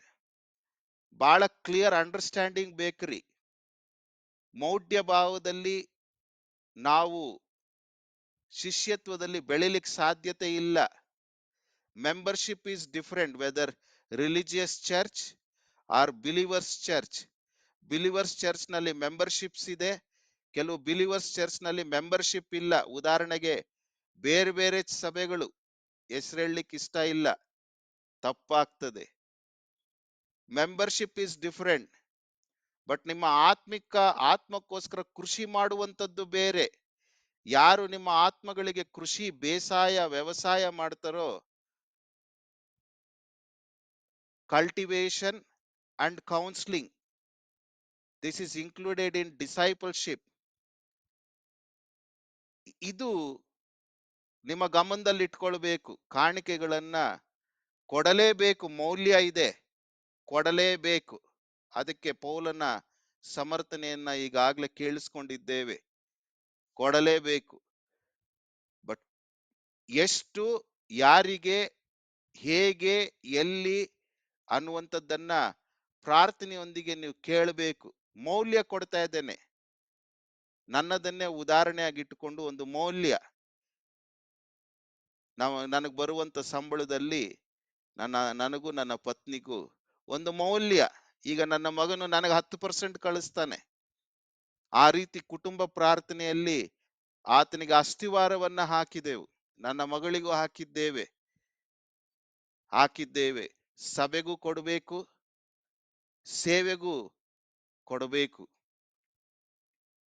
ಕೊಡಬೇಕು. ಎರಡು ಗಮನದಲ್ಲಿ ಇಟ್ಕೊಬೇಕು, cultivation and counselling. whoever is laboring for you for the cultivation of your soul, so that it may not perish, so that it may not go away from the glory which Christ has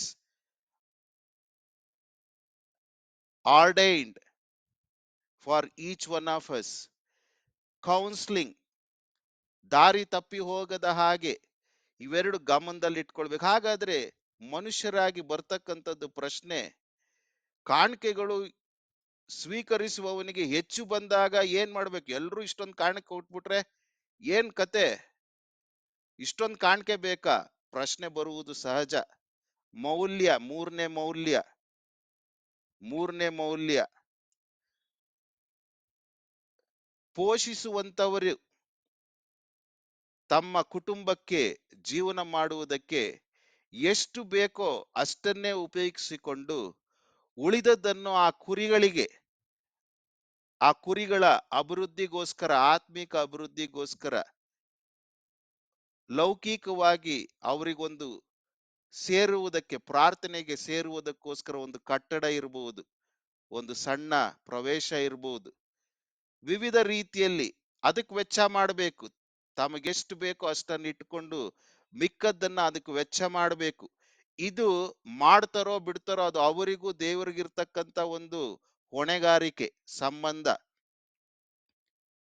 ಹೆಚ್ಚು ಕಾಣಿಕೆ ಬಂತು ಎಂಬುದಾಗಿ ಪೋಷಿಸುವಂತವ್ರು ಆಸ್ತಿ ಮಾಡ್ಕೊಳ್ಳೋಗಿಲ್ಲ, against scriptures.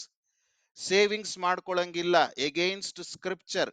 LIC ಆಗಲಿ, FD ಆಗಲಿ, ಚೀಟಿಗೆ ಹಾಕೋದಾಗ್ಲಿ, site ತಗೊಳ್ಳೋದಾಗ್ಲಿ, ಒಡವೆ ಮಾಡ್ಕೊಳ್ಳೋದಾಗ್ಲಿ, ತಮ್ಮ ಸ್ವಂತಕ್ಕೋಸ್ಕರ ವಾಹನಗಳನ್ನು ತೆಗೆದುಕೊಳ್ಳುವಂತದ್ರಾಗಲಿ, ನೋ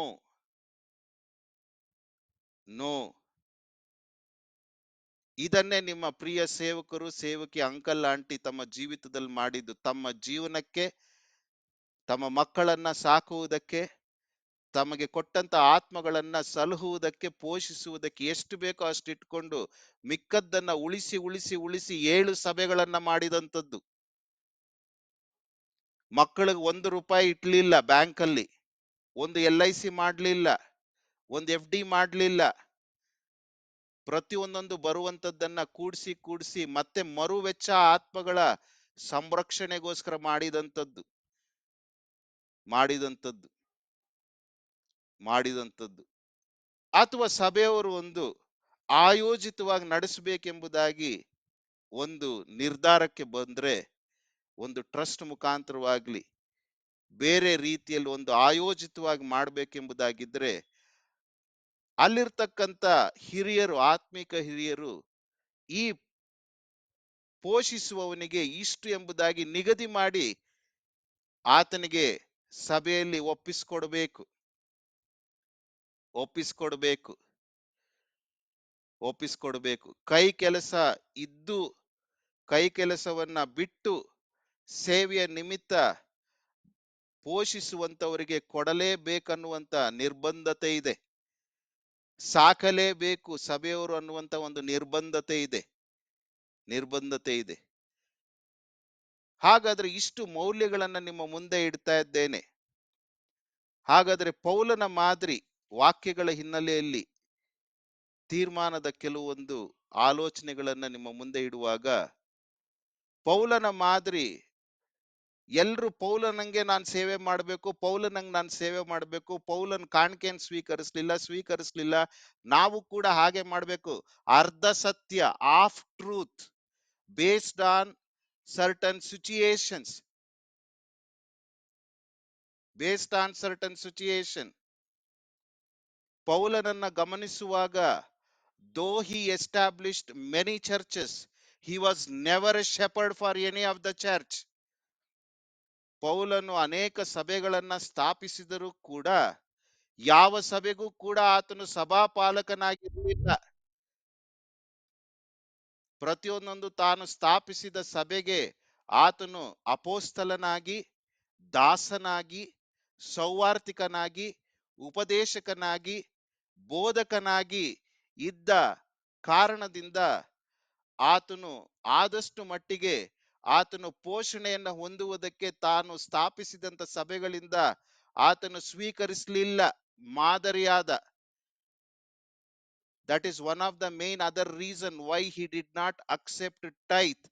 ಅದನ್ನೇ ಮುಂದಾಗಿಟ್ಕೊಂಡು ಅದ್ರ ಮೇಲೆ ನಿಮ್ಮ ಒಂದು ನಿಲುವುಗಳನ್ನ ನೀವು ಸ್ಥಾಪಿಸಿಕೊಳ್ಳುವುದಾಗಿದ್ರೆ, ಅರ್ಧ ಸತ್ಯ, half truth, because the values of the scriptures are entirely different. ಪೌಲಂದು ತೆಗೆದುಕೊಳ್ಳುವಾಗ ಹಿನ್ನೆಲೆ ಗಮನಿಸಬೇಕು.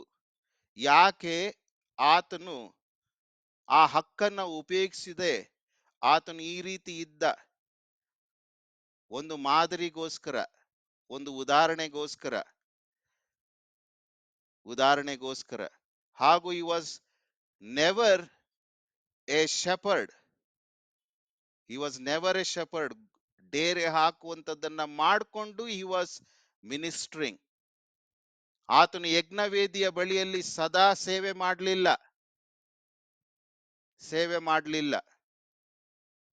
ಮಾಡಲಿಲ್ಲ. ಹಾಗಾದ್ರೆ ಪರಿಸ್ಥಿತಿಗನುಸಾರವಾಗಿ, ಸಂದರ್ಭಕ್ಕನುಸಾರವಾಗಿ ನಾವು ಕೆಲವೊಂದು ನಿಲುವುಗಳನ್ನ ತೆಗೆದುಕೊಳ್ಳಬೇಕಾಗ್ತದೆ. ಕಾಣಿಕೆ ಕೊಡಲೇಬೇಕು ದೇವರಿಗೆ, ಎಸ್ ಕೊಡಲೇಬೇಕು. ಆದರೆ ಶಕ್ತಾನುಸಾರ, ದಯಮಾಡಿ ಒಬ್ರು ಮ್ಯೂಟ್ ಮಾಡ್ಕೊಳ್ಳಿ, ಯಾರು ಅನ್ಮ್ಯೂಟ್ ಮಾಡ್ಕೊಂಡಿದ್ದೀರಾ. ಶಕ್ತಾನುಸಾರ ಇಷ್ಟೇ ಎಂದಿಲ್ಲ, ಬಟ್ ಹೃದಯದಲ್ಲಿ ನಿರ್ಣಯಿಸಿಕೊಂಡ ಪ್ರಕಾರ 2 ಕೊರಿಂಥ 9ನೇ ಅಧ್ಯಾಯ, ಸಭೆಯಲ್ಲಿ ಕಾಣಿಕೆಯನ್ನ ಸ್ವೀಕರಿಸುವುದು ತಪ್ಪೇ? ಎಂದಿಗೂ ತಪ್ಪಿಲ್ಲ.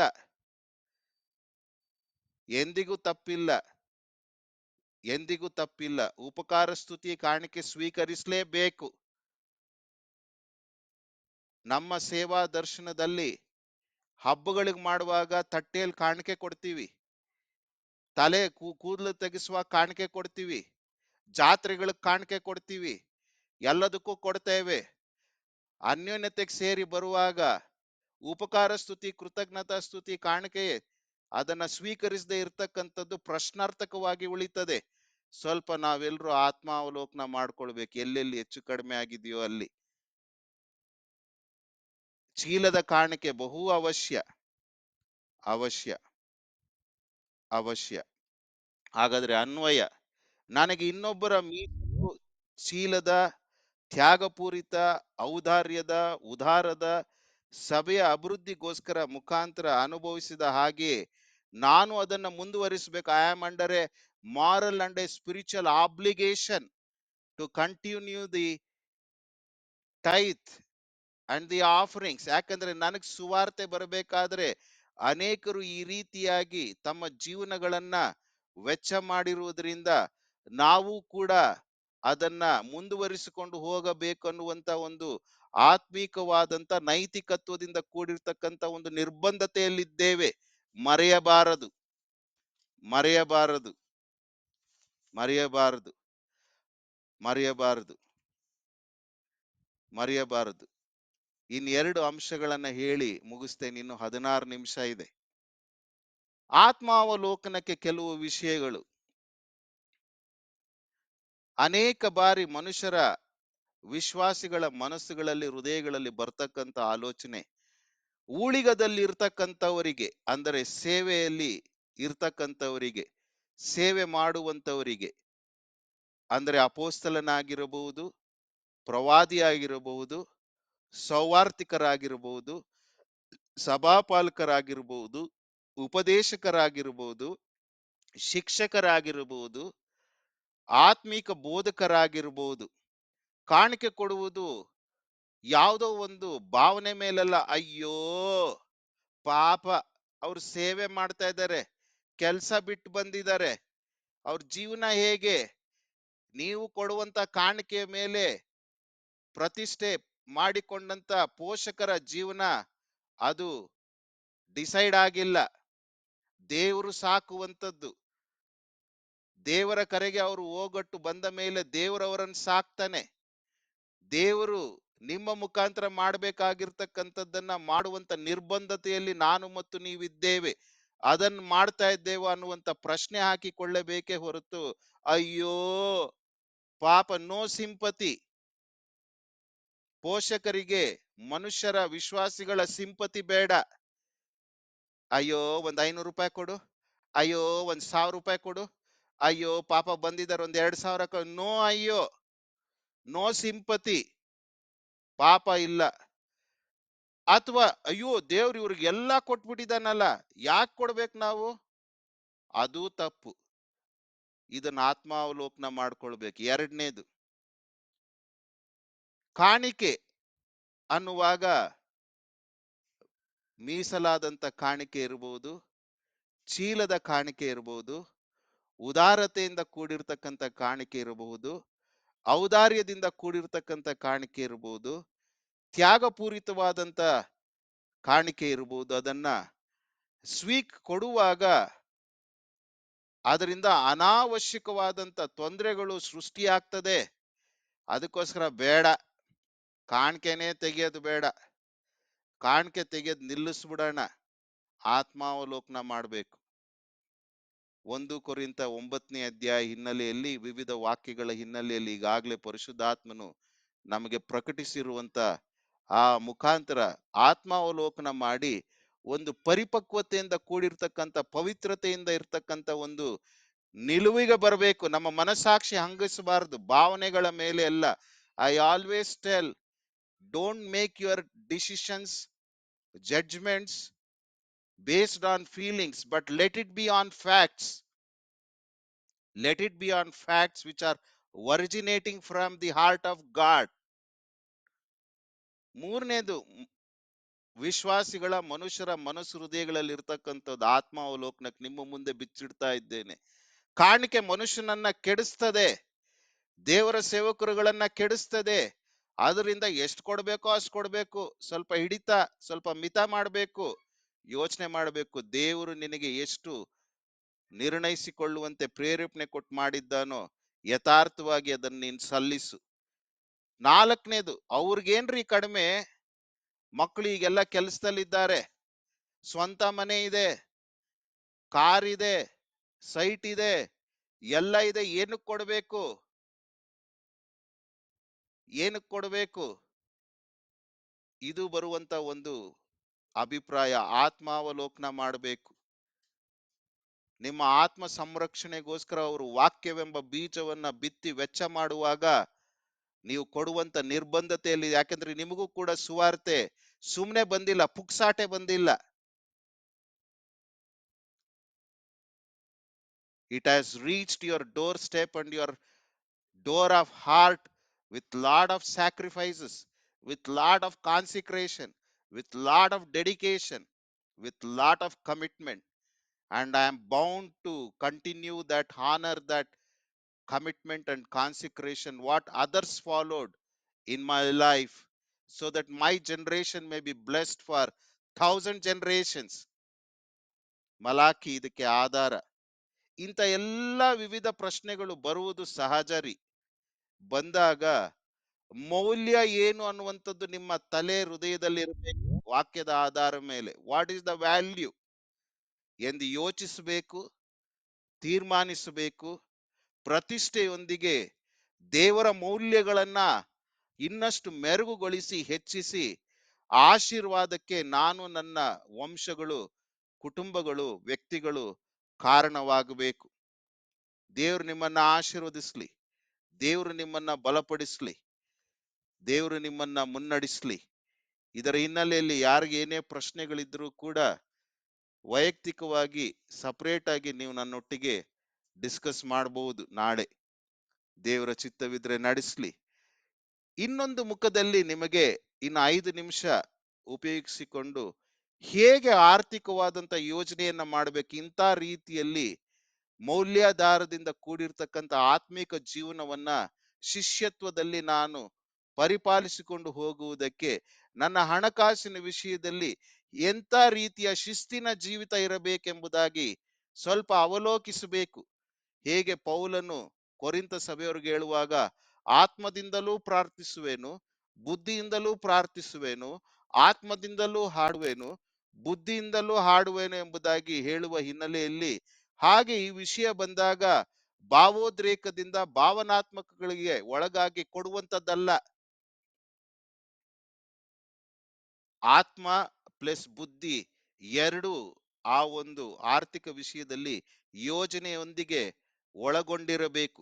ಈ ಹಿನ್ನೆಲೆಯಲ್ಲಿ ನಿಮ್ಮ ಸಹಾಯಕ್ಕೋಸ್ಕರ how to plan your finances, ನಿಮ್ಮ ಹಣವನ್ನ ಹೇಗೆ ಅದನ್ನ ವ್ಯವಸ್ಥಿತವಾಗಿ ಅದನ್ನು ಉಪಯೋಗಿಸಬೇಕೆಂಬುದಾಗಿ ದೇವರ ಮಹಿಮೆಗೋಸ್ಕರ ಯೋಚಿಸುವುದಾದರೆ, 100 ರೂಪಾಯಿ ಬಂದರೆ ನಿಮಗೆ ಆದಾಯ, 25 ರೂಪಾಯಿ ನಿಮ್ಮ ಮುಂದಿನ ಮುಪ್ಪಿನ ಭವಿಷ್ಯತ್ಗೆ ನೀವು ಅದನ್ನು ಉಳಿತಾಯ ಮಾಡಬೇಕು. 25% of your earnings you should keep it aside. You should just leave it in your bank when it gets credited into your bank through salary or payments. ವಾರದ ಕೂಲಿ ಇರ್ಬೋದು, 15 ದಿವಸದ ಅಮೆರಿಕ ತರ 2 weeks ಒನ್ಸ್ ಪೇಮೆಂಟ್ ಇರ್ಬೋದು, ನಮ್ಮ India ತರ 30 ದಿವಸದ ಸಂಬಳ ಇರ್ಬೋದು. ಬಿಸ್ನೆಸ್ ಅವರಿಗೆ ಆ ಪರ್ಚೇಸ್ ಆರ್ಡರ್ ಇನ್ವಾಯ್ಸ್ ಆದಾಗ ಪೇಮೆಂಟ್ ಬಂದ ರೀತಿ ಇರ್ಬೋದು. 25% is for your future old age. Net take home. ಉಳಿದ 75% ಅಲ್ಲಿ ನಿಮ್ಮ ಊಟ. ಅದಕ್ಕೆ ಮುಂಚೆ ನೀವು ಕಾಣಿಕೆಯನ್ನು ಎತ್ತಿಡ್ಬೇಕು. ಆ 75% ಅಂದ್ರೆ 100 ರೂಪಾಯಿನಲ್ಲಿ 25 ರೂಪಾಯಿ ನಿಮ್ಮ ಮುಪ್ಪಿನ ಪ್ರಾಯಕ್ಕೆ ಅನ್ನುವಾಗ ಇನ್ನು ಉಳಿದಂಥದ್ದು 75 ರೂಪಾಯಿ. ಆ 75 ರೂಪಾಯಿಯಲ್ಲಿ ನೀವು ಕಾಣಿಕೆಯನ್ನ ಫಸ್ಟ್ ಎತ್ತಿಡಬೇಕು. ನಿಮ್ಮ ಕಾಣಿಕೆಯನ್ನ ಫಸ್ಟ್ ಎತ್ತಿಡಬೇಕು. ಆ ಕಾಣಿಕೆ ಅದು ಮೀಸಲು ಕಾಣಿಕೆಯನ್ನೂ ಇರಬೇಕು, ಪ್ರತಿ ವಾರ ಅನ್ಯೋನ್ಯತೆಯಲ್ಲಿ ಹಾಕುವಂತ ಚೀಲದ ಕಾಣಿಕೆ, ಹಾಗೂ ಮೂರನೇದು ಸಭೆಯ ಅವಶ್ಯಕತೆಗಳಿಗೆ ತ್ಯಾಗಪೂರಿತವಾದಂಥ ಕಾಣಿಕೆ ಅಥವಾ ಅದರ ನಿರ್ವಹಣೆ, ಸಂರಕ್ಷಣೆಗೋಸ್ಕರ ಹಾಗೂ ಉದಾರತೆ.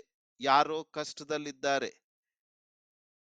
ಯಾರೋ ಇಕ್ಕಟ್ಟಿನಲ್ಲಿದ್ದಾರೆ, ಇಷ್ಟು ಕಾಣಿಕೆಗಳನ್ನ ಅದು ಒಳಗೊಂಡಿರಬೇಕು 75% ಅಲ್ಲಿ. ಅದು ನಿಮ್ಮ ಶಕ್ತಾನುಸಾರ ನಿಮ್ಮ ಹೃದಯದಲ್ಲಿ ನಿರ್ಣಯಿಸಿಕೊಂಡ ಪ್ರಕಾರ ಇಷ್ಟು ಕಾಣಿಕೆಗಳನ್ನ ನೀವು ಭಾಗ ಮಾಡಿ ಆ ಕವರಲ್ಲಿ ಹಾಕಿ ಇಡಬೇಕು ಬೀರುನಲ್ಲಿ. ಇದು ಮೀಸಲು ಕಾಣಿಕೆ, ಇದು ನಮ್ಮ 4 ವಾರದ ಚೀಲದ ಕಾಣಿಕೆ, ಇದು ತ್ಯಾಗಪೂರಿತವಾದಂತ ಕಾಣಿಕೆ, ಇದು ನಮ್ಮ ಅನ್ಯೋನ್ಯತೆಯ ನಿರ್ವಹಣೆ ಸಂರಕ್ಷಣೆಗೋಸ್ಕರ ಕಾಣಿಕೆ. 1 ರೂಪಾಯಿ ಇರಲಿ, 1 ಪೈಸಾ ಇರಲಿ, doesn't matter. God looks at your heart and commitment, not the value.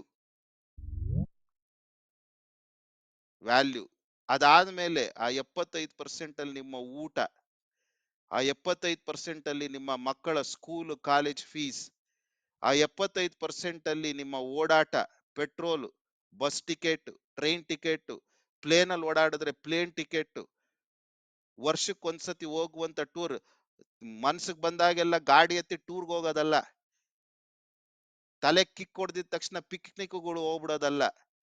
Plan ಮಾಡ್ಬೇಕು. ಗಂಡ ಹೆಂಡತಿ ಮಕ್ಕಳು ವರ್ಷಕ್ಕೊಂದ್ಸತಿ ಹೋಗ್ತೀವಿ, ಇಲ್ಲ 2 ವರ್ಷಕ್ಕೊಂದ್ಸತಿ ಹೋಗ್ತೀವಿ. ಗಾಡಿಗಳ EMI, ಅದರ ಮೇಂಟೆನೆನ್ಸ್, ಮನೆ ಲೋನ್ ಮಾಡಿದ್ರೆ, ಊರುಗಳಿಗೆ ಹೋಗುವಂಥದ್ದು, ಮನ್ಸ್ ಕೆಟ್ಟಾಗೆಲ್ಲ ತಾಯಿ ಮನೆಗೆ ಹೋಗೋದಲ್ಲ. ಗಂಡ ಆಗಿರ್ಬೋದು, ಹೆಂಡತಿ ಆಗಿರ್ಬೋದು, ತಲೆ ಕೆಟ್ಟಾಗೆಲ್ಲ ತಾಯಿ ಹತ್ರ ಓಡೋಗೋದಲ್ಲ, ಬಸ್ಸು ಟ್ರೈನ್ ಹಿಡ್ಕೊಂಡು. ವರ್ಷಕ್ಕೊಂದ್ಸತಿ ಹಬ್ಬಗಳು ಇದೆ, ದಿವಸಗಳಿರೋದೇ ಹಬ್ಬ ಮಾಡಕ್ಕೆ, 12 ತಿಂಗಳಿರೋದೇ ಹಬ್ಬ ಮಾಡಕ್ಕೆ. ಶಿಷ್ಯತ್ವದಲ್ಲಿರ್ತಕ್ಕಂಥ ನಾವು ಒಂದು ಹಬ್ಬ ನಿಗದಿ ಮಾಡ್ಕೊಳ್ಳಿ. ವರ್ಷಕ್ಕೊಂದ್ಸತಿ ಬಟ್ಟೆ. ನಾನು ಶೂಸ್ 5 ವರ್ಷಕ್ಕೊಂದ್ಸತಿ ತಗೊಳ್ಳೋದು. ಬಟ್ಟೆ ಆಫರ್ಸ್ ಇದ್ದಾಗ ತಗೊಳ್ಳೋದು. ಪೇ 1000 ರೂಪಾಯಿ, pay 999 buy 3 pants, pay 999 buy 4 T-shirts. ಮಿಕ್ಕದ್ದನ್ನ ಉಳಿಸ್ತೀನಿ.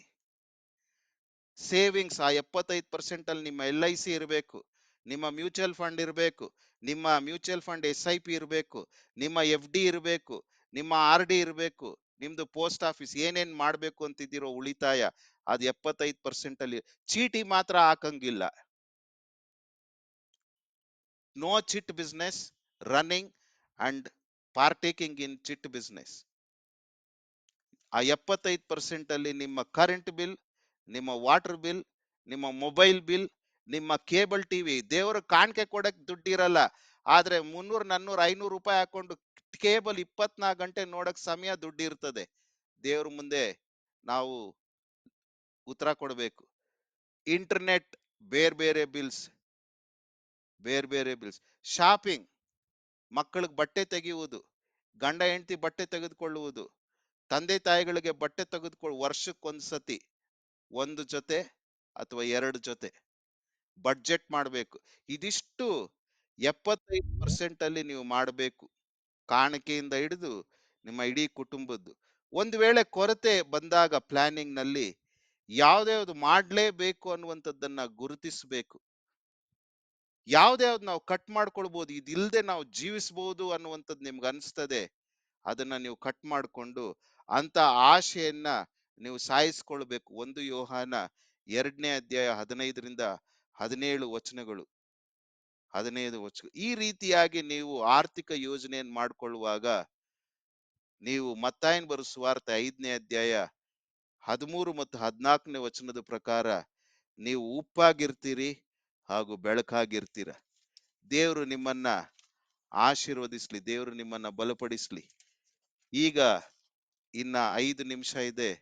ಯಾರಾದ್ರೂ ಗಂಡು ಮಕ್ಕಳಲ್ಲೊಬ್ರು, ಹೆಣ್ಣು ಮಕ್ಕಳಲ್ಲೊಬ್ರು ನಿಮಗೆ ಅನಿಸಿದಂಥದ್ದನ್ನ ಮಾತಾಡ್ಬೋದು. ದೇವ್ರು ಇವತ್ತೇನ್ ನಿಮಗೆ ಮಾತನಾಡ್ದ, ಏನ್ ಪ್ರೇರೇಪಣೆಯನ್ನು ಕೊಟ್ಟ, ಏನ್ ಪ್ರತಿಷ್ಠೆಯನ್ನ ಮಾಡ್ಕೊಳ್ಬೇಕೆಂಬುದಾಗಿ ಅನಿಸ್ತು, ಯಾರು ಬೇಕಾದ್ರೂ ಹಂಚ್ಕೊಳ್ಬಹುದು. ಸರಿ ತಪ್ಪು ಹೇಗೆ ಹೇಳ್ತೀನಿ ಅನ್ನುವಂಥದ್ದು ಪ್ರಾಮುಖ್ಯ ಅಲ್ಲ, ಹೃದಯದಿಂದ ಬರುವಂತ ಮಾತು ಬಹಳ ಪ್ರಾಮುಖ್ಯ. ದೇವ್ರು ನಿಮ್ಮನ್ನ ಆಶೀರ್ವದಿಸ್ಲಿ, ನಡೆಸ್ಲಿ. ಮಾತಾಡ್ಕೊಳ್ಬಹುದು. Open for sharing and interaction ಮಾತಾಡ್ಕೊಳ್ಬಹುದು. Thank you.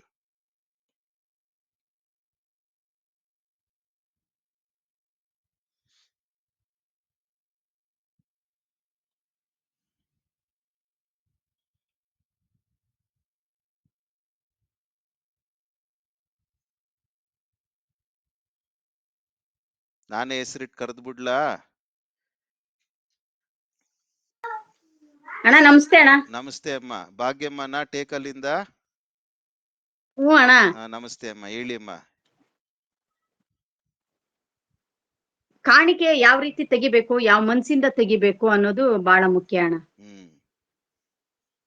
ಮತ್ತೆ ನಾವು ಕಾಣಿಕೆ ತೆಗಿಯೋಕ್ ಪೇಮೆಂಟ್ ಬಂದಾಗ ನಾವು ತೀರ್ಮಾನ ಮಾಡ್ಬೇಕು ಏನೇನಕ್ಕೆ ಉಪಯೋಗಿಸ್ಬೇಕು ಅನ್ನೋದು.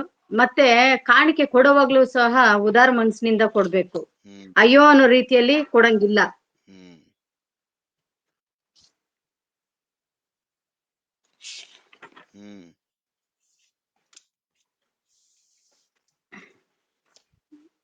ಅಷ್ಟೇ ಅಣ್ಣ. ಥ್ಯಾಂಕ್ಸ್ ಅಮ್ಮ, ದೇವ್ರು ನಿಮ್ಮನ್ನ ಆಶೀರ್ವದಿಸ್ಲಿ. ಇನ್ನು ಬೇರೆಯವರು?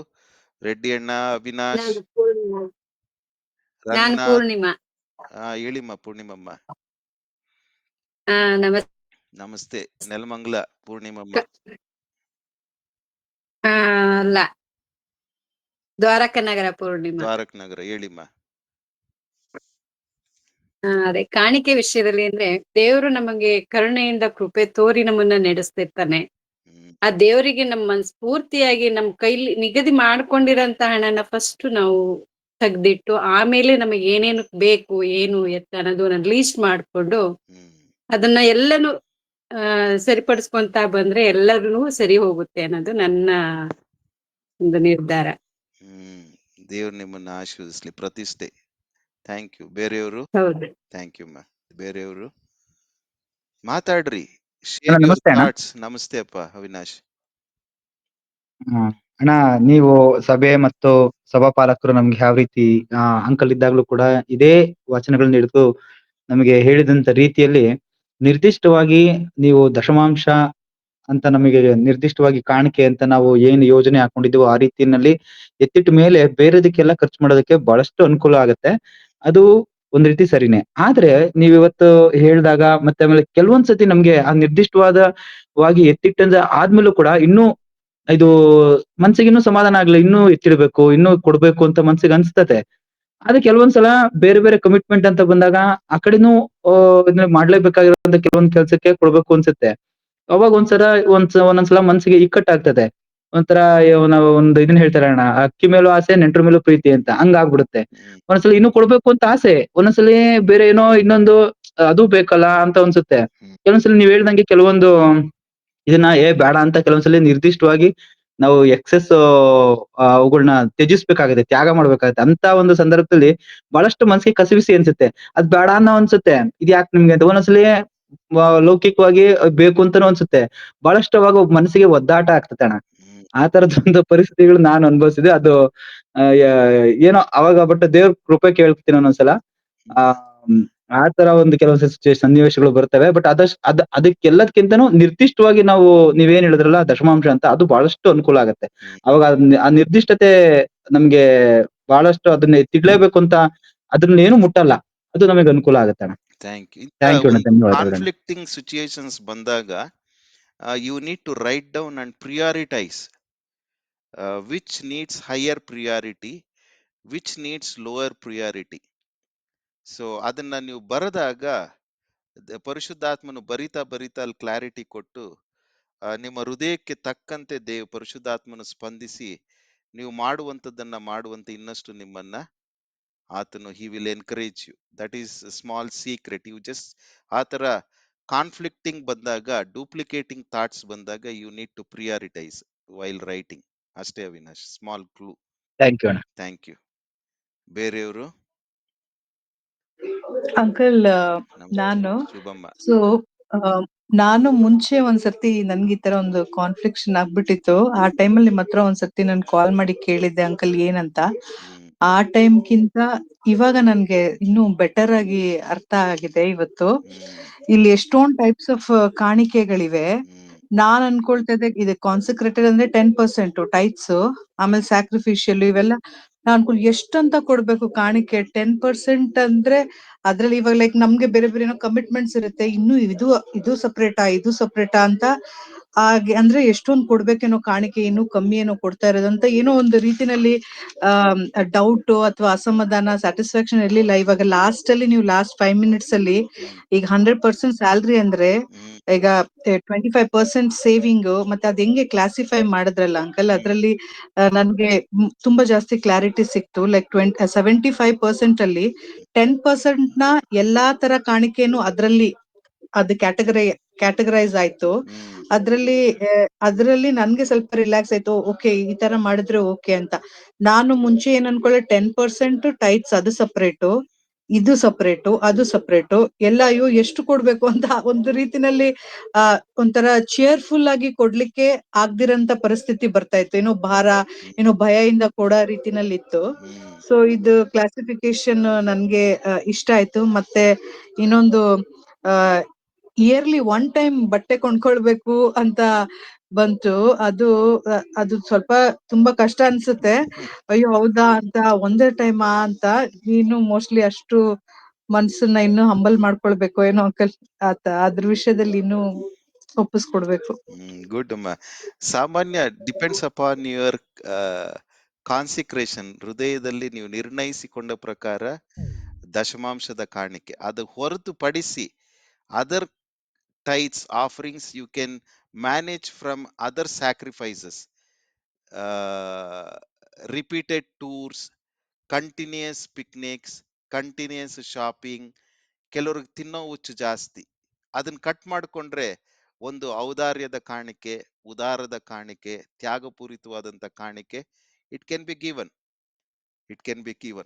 So not mandatorily that every 5 or 7 types of offering need to be included in 10%. Whatever you decide over and above the other offerings comes through your other sacrifices in life that you are willing to make for Christ and for the furtherance of gospel. Okay ma? ಹಾ uncle, Okay, ಇವಾಗ ಉದಾಹರಣೆಗೆ ನನ್ನ ಮನೆಯಲ್ಲಿ ನಾನು ಮುಂಚೆಯಿಂದ cable TV ಇಲ್ಲ, no cable TV, no hotel ಊಟ. ನನ್ನ ಮಕ್ಕಳಿಗೆ ನಾನು ನನ್ನ ಹೆಂಡತಿ ದೊಡ್ಡ ಕೆಲಸದಲ್ಲಿದ್ರು ಕೂಡ ಪ್ಲೇನ್ ಹತ್ಸಿದ್ದು ನನ್ನ ಮಗನು PUC ಪಾಸ್ ಆದ್ಮೇಲೆ ಫಸ್ಟ್ ಪ್ಲೇನ್ ಹತ್ಸಿದ್ದು. No trip, no foreign tours, no 7 star 5 star hotels. ಯಾವ ಹೋಟ್ಲಲ್ಲಿ ಮಸಾಲೆ ದೋಸೆ ಜಾಮೂನ್ ಇಲ್ಲ. ಅದನ್ನೆಲ್ಲ ಎತ್ತಿಟ್ಟು ಸೇವೆಗೆ ನನ್ನ ತಂದೆ ತಾಯಿಗೆ ತಲುಪಿಸ್ತಾ ಇದ್ವಿ.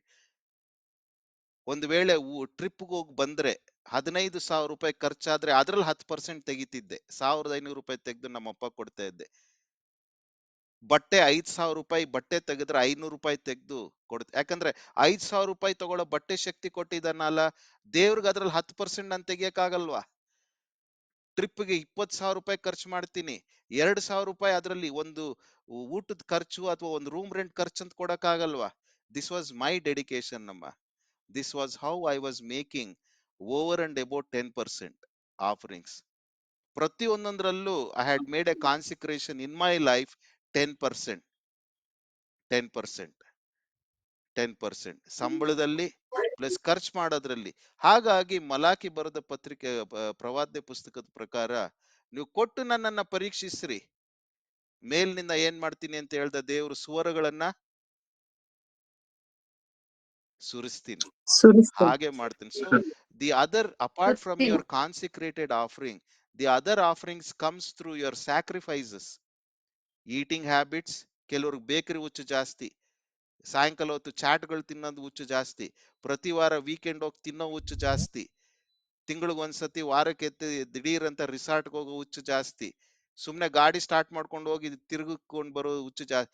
All these things can be converted into dedication. ದೇವ್ರು ನಿಮ್ಮನ್ನ ಆಶೀರ್ವದಿಸಲಿ. ಇನ್ನು ಬೇರೆಯವ್ರು ಯಾರಾದ್ರು? Thank you. ಅಣ್ಣ ನಮಸ್ತೆ. ಅಣ್ಣ ನಮಸ್ತೆ ಮಂಜಣ್ಣ. ಅಣ್ಣ ನಾನು ಆನಂದ್, ದೊಡ್ಡಬಳ್ಳಾಪುರ. ನಮಸ್ತೆ ದೊಡ್ಡಬಳ್ಳಾಪುರ ಆನಂದಣ್ಣ. ಅಣ್ಣ ತುಂಬಾ ಸಂತೋಷ ಆಯ್ತು ಇವತ್ತು ಕಾಣಿಕೆಗಳ ವಿಷಯದಲ್ಲಿ ನಾನು ನೋಡುವಾಗ ಆ, ವಿವಿಧ ಕಾಣಿಕೆಗಳು ಹೇಗೆ ಅನ್ನುವುದನ್ನ ನಾನು ತಿಳ್ಕೊಂಡೆ. ಲಾಸ್ಟ್ 5 ಮಿನಿಟ್ಸ್ ಅಲ್ಲಿ ನೀವು ಹೇಳಿದಾಗ ಫೈನಾನ್ಷಿಯಲ್ ಆಗಿ ನಮ್ಮ ಲೈಫ್ ನ ಹೇಗೆ ನಾವು ಫೈನಾನ್ಷಿಯಲ್ ಆಗಿ ಪ್ಲಾನ್ ಮಾಡ್ಬೋದು ಅನ್ನೋಂಥ ವಿಷಯಗಳು ಇವತ್ತು ನಿಮ್ಮಿಂದ ನಾನು ಕಲ್ತ್ಕೊಂಡೆ. ತುಂಬಾ ಸಹಾಯ ಆಯ್ತು ನನ್ನ ಲೈಫ್ಗೆ. ಮತ್ತೆ ನಾನು ಕೂಡ ಸೇವೆ ವಿಷಯಗಳಲ್ಲಿ ಕಾಣಿಕೆಗಳನ್ನ ಕೊಡುವಂತ ಭಾವನೆಗಳ ಮೇಲೆ ಅಲ್ಲ, ಅದು ವಾಕ್ಯಗಳ ಮೇಲೆ, ಧರ್ಮಶಾಸ್ತ್ರ ನೀತಿ ಶಾಸ್ತ್ರದ ಆಧಾರದ ಮೇಲೆ ನಾನು ಕಾಣಿಕೆಗಳನ್ನ ಕೊಡ್ಬೇಕನ್ನೋಂತ ಒಂದು ಮೌಲ್ಯವನ್ನ ನಾನು ಇವತ್ತು ನಿಮ್ಮಿಂದ ಕಲ್ತ್ಕೊಂಡೆ. ಸೊ ಇನ್ನೂ ಹೆಚ್ಚಾಗಿ ನಾನು ಇವುಗಳ ವಿಷಯದಲ್ಲಿ ನಿಮ್ಮ ಹತ್ರ ಟೈಮ್ ಕಳೀಲಿಕ್ಕೋಸ್ಕರ ನನಗೋಸ್ಕರ ಪ್ರಾರ್ಥನೆ ಮಾಡಿ, ಹಾಗೆ ಕಾಣಿಕೆಗಳನ್ನು ಕೊಡುವುದರಲ್ಲೂ ಕೂಡ ಹೆಚ್ಚಾಗಿ ಯಾವ ರೀತಿ ನಾವು ಪ್ಲಾನ್ ಮಾಡಬೇಕು ಅನ್ನೋದು ಕೆಲವು ಗೊಂದಲ ಇದ್ವು ನನಗೂ ಕೂಡ ಫೈನಾನ್ಷಿಯಲ್ ಆಗಿ ನೋಡುವಾಗ. ಇವತ್ತು ಬಹಳಷ್ಟು ವಿಷಯ ನಾನು ಅದರಿಂದ ಕಲ್ತ್ಕೊಂಡೆ. ತುಂಬಾ ಧನ್ಯವಾದ ಅಣ್ಣ. ದೇವ್ರಿಗೆ ಸ್ತೋತ್ರವಾಗ್ಲಿ, ದೇವ್ರಿಗೆ ಸ್ತೋತ್ರವಾಗಲಿ, ದೇವರೊಬ್ಬನಿಗೆ ಮಹಿಮೆ ಉಂಟಾಗ್ಲಿ. Thank you. ಕೊನೆಯದಾಗಿ ಯಾರಾದ್ರೂ ಹೆಣ್ಮಕ್ಳಲ್ಲಿ ಇನ್ನೊಬ್ರು? ಹಲೋ. ಹಾ, ಥ್ಯಾಂಕ್ ಯು ಆನಂದಣ್ಣ. ಅಣ್ಣ ಕೇಳಿಸ್ತಾ ಇಲ್ಲ? ಕೇಳಿಸ್ತಾ ಇದೆಯಪ್ಪ, ಕೇಳಿಸ್ತಾ ಇದೆ, ಕೇಳಿಸ್ತಾ ಇದೆ. ಹಲೋ. ಹಾ, ಕೇಳಿಸ್ತಾ ಇದೆ. ನಿಮ್ದು ಸ್ವರ ಕೇಳಿಸ್ತಾ ಇಲ್ಲ. ಓ, ಇರ್ಲಿ, ನಾನು ಬೇರೆಯವ್ರಿಗೆಲ್ರಿಗೂ ಕೇಳಿಸ್ತಿರ್ಬೇಕು. ದೇವ್ರ ಆಶೀರ್ವಾದ. ಕೇಳಿಸ್ತದೆ ಅದು ನೆಟ್ವರ್ಕ್. Thank you. ಬೇರೆಯವರು ಥ್ಯಾಂಕ್ ಯು. ಕೊನೆಯದಾಗಿ ಹೆಣ್ಮಕ್ಳಲ್ಲಿ ಒಬ್ರು ಯಾರಾದ್ರು ಹಿರಿಯರಾದಂತ ಆದಮ್ ಅಂಕಲ್ ಇದ್ದಾರೆ ಇವತ್ತು. ಹಾಗಾಗಿ ಕೆಲವೊಂದು ಬೆಳಕನ್ನು ಇನ್ನಷ್ಟು ಚೆಲ್ಲಬೇಕೆಂಬುದಾಗಿ ಪ್ರೀತಿಯಿಂದ ಕೇಳ್ಕೊಳ್ತೇನೆ. ಹಲೋ. ಹಲೋ. ಇಕ್ಕಟ್ಟಿರ್ಬೋದು, ಚಿಂತೆ ಇಲ್ಲ. ದೇವರವರನ್ನ ಆಶೀರ್ವದಿಸ್ಲಿ. ರಂಗನಾಥ್, ಟ್ರಾವೆಲ್ ಮಾಡ್ತಿದ್ದೀರಾ? I think Darshan, you have joined. Darshan Jain, what did you learn from today? Was it boring or was it too much? What is this? Is it really a Bible study? Anything you can share, Darshan. I am happy that you made it today along with your father.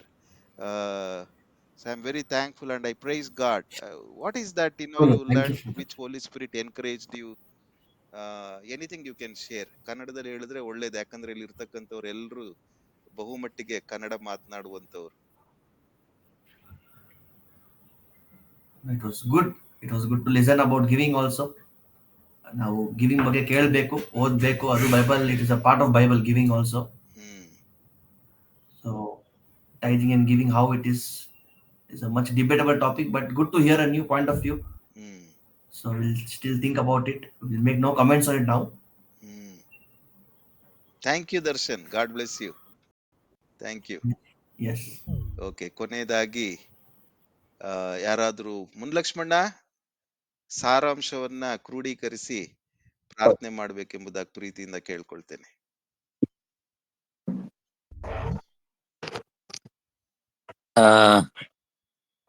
ದೇವ್ರ ನಾಮಕ್ಕೆ ಸ್ತೋತ್ರ. ಬಹಳಷ್ಟು ಪ್ರಾಮುಖ್ಯವಾಗಿ ನಾವು ಇದರಲ್ಲಿ ಇವತ್ತು ಗಮನಿಸಿದಂಥದ್ದು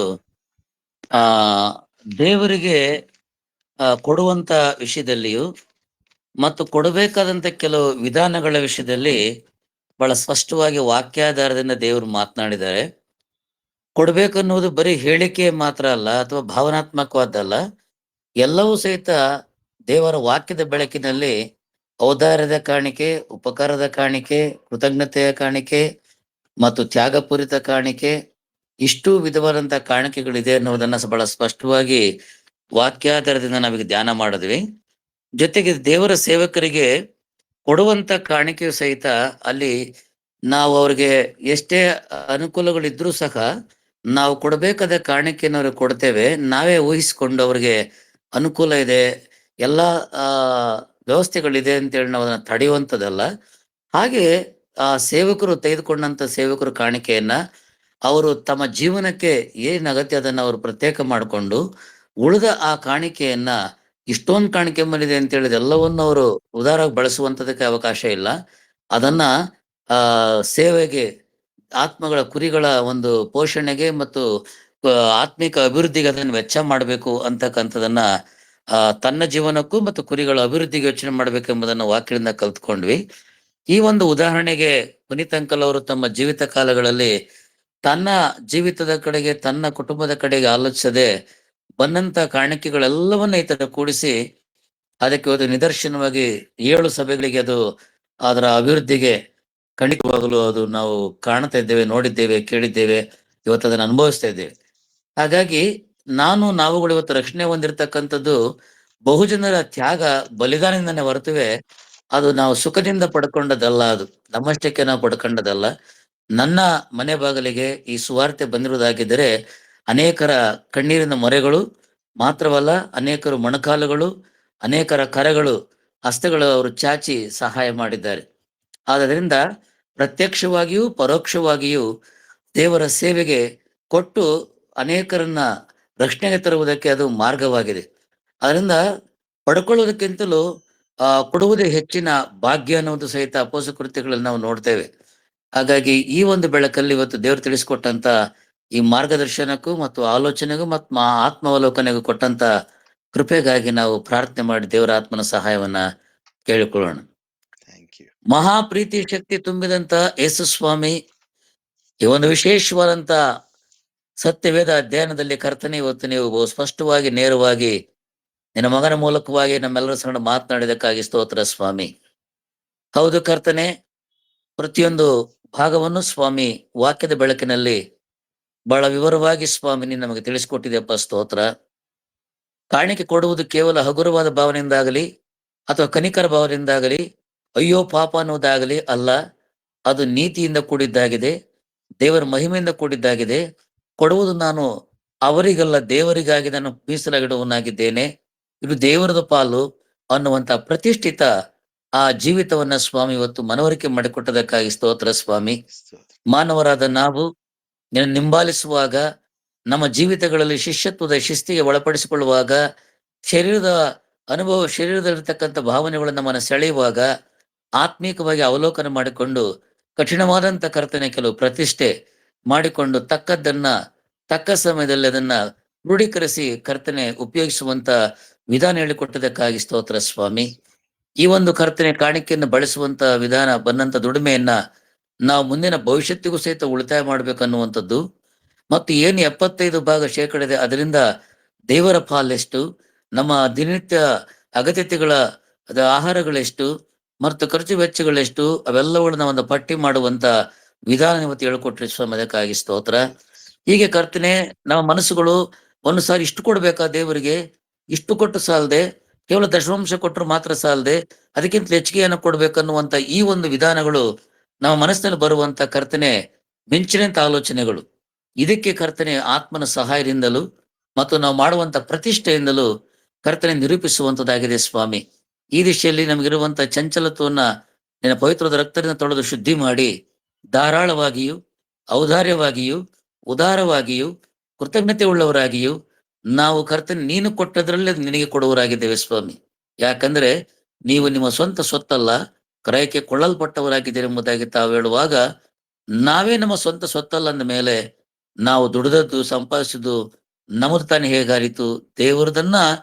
ದೇವರು ಕೊಟ್ಟದ್ರಲ್ಲಿ ದೇವರಿಗೆ ಕೊಡ್ತೇವೆ ಅನ್ನುವ ಆ ಒಂದು ಆತ್ಮಾವಲೋಕನ ಮಾಡಿಕೊಂಡು ಮುಂದಿನ ದಿನಗಳಲ್ಲಿ ಕರ್ತನೆ ನೂತನ ವರ್ಷಕ್ಕೆ ಕಾಲಿಡೋದಕ್ಕೆ ಮುಂಚಿತವಾಗಿ ಇಂಥ ಒಂದು ಪ್ರತಿಷ್ಠಿತ ಜೀವಿತದೊಂದಿಗೆ ಹೆಜ್ಜೆ ಇಡುವಂತೆ ಸಹಾಯ ಮಾಡು ಸ್ವಾಮಿ.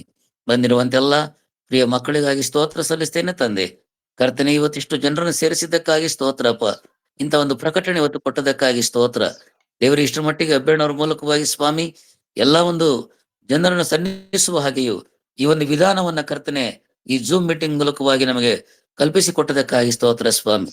ಒಬ್ರಿಗೊಬ್ಬರು ಕಲಿಯುವ ಜೀವನವನ್ನ ಅಭ್ಯಾಸಿಸಿಕೊಂಡು ಕಲಿಸುವಂತ ಶಿಷ್ಯ ಜೀವನಕ್ಕೆ ಪ್ರತಿಯೊಬ್ಬರೂ ನಾವು ಕರ್ತನೆ ಇದಕ್ಕೆ ಒಡಂಬಟ್ಟು ಮುಂದಿನ ಜೀವಿತ ಕಾಲಗಳಲ್ಲಿ ನೂತನವಾಗಿ ಕರ್ತನೆ ಪ್ರತಿಷ್ಠಿತರಾಗಿ ಚಂಚಲರಾಗದೆ ನಿರ್ದಿಷ್ಟವಾದಂತೆ ಓಟವನ್ನು ಓಡುವಂತೆ ನೀನೇ ನಮಗೆ ಆತ್ಮನ ಸಹಾಯ, ಬಲ, ತ್ರಾಣ, ಶಕ್ತಿ, ಜ್ಞಾನ, ವಿವೇಕಗಳನ್ನು ದಯಪಾಲಿಸಬೇಕೆಂದು ಈ ಪ್ರಾರ್ಥನೆಯನ್ನ ಒಬ್ಬನೇ ಒಡೆಯ ರಕ್ಷಕನಾಗಿರುವ ಯೇಸು ಕ್ರಿಸ್ತನ ಹೆಸರಲ್ಲಿ ಬೇಡಿಕೊಳ್ತೇನೆ ತಂದೆ, ಆಮೇನ್. ನಮ್ಮ ತಂದೆಯಾದ ದೇವರ ಪ್ರೀತಿಯು, ಕರ್ತನಾದ ಯೇಸು ಕ್ರಿಸ್ತನ ಕೃಪೆಯು, ಪರಿಶುದ್ಧಾತ್ಮನ ಅನ್ಯೋನ್ಯತೆ, ಕಾರ್ಯ ಪ್ರೇರೇಪಣೆಯು ಸದಾ ನಮ್ಮೆಲ್ಲರ ಸಂಗಡ ಹೊಸ ಪ್ರತಿಷ್ಠೆಯಲ್ಲಿ ನಿನ್ನ ಮಹಿಮೆಗೋಸ್ಕರ ಜೀವಿಸುವಂತದ್ರಲ್ಲಿ ನೆಲೆಸಿ ವಾಸಿಸ್ಲಿ.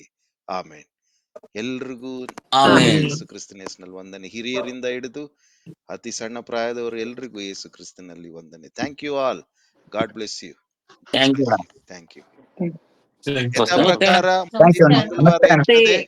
ಹಾಗೆ ಯಥಾ ಪ್ರಕಾರ ಮುಂದಿನ ಶನಿವಾರ ಇರ್ತದೆ.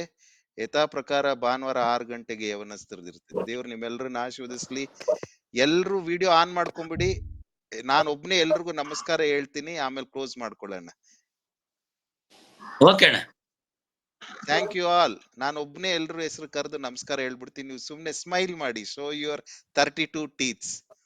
ಹಾ, ನಮಸ್ತೆ ಅವಿನಾಶ್, ನಮಸ್ತೆ ಅಮ್ಮ, ನಮಸ್ತೆ ಅಣ್ಣ. ನಮಸ್ತೆ ಪೂರ್ಣಿಮಾ, ಮುನ್ಲಕ್ಷ್ಮಣ್ಣ, ಶಂಕರ್, ಕಾವ್ಯಮ್ಮ, ಶುಭಮ್ಮ, ಬಾಲು, ಜ್ಯೋತಿ, ಸಂಗೀತ, ಪ್ರೀತಿ, ಜ್ಯೋತಿ, ಕಾಡ್ನೂರ್ ನಮಸ್ತೆ. ಚಿಕ್ಕಣ್ಣ, ತಿಮ್ಮಕ್ಕ ನಮಸ್ತೆ, ಫೆಲೋಜಿಟ್ ಸ್ಟಾರ್, ಪ್ರಭಾಕರ್ ರೆಡ್ಡಣ್ಣ, ಮುನ್ರಾಜು, ಆಡಮ್ ಅಂಕಲ್, ರಂಗನಾಥ್, ಕೋಮ್ಲಮ್ಮ, ಕೆಂಪಮ್ಮ, ಕಲಾವತಿ ಅಮ್ಮ, ಎಲ್ರಿಗೂ ನಮಸ್ತೆ. God bless you all. Thank you. Thank you. Thank you.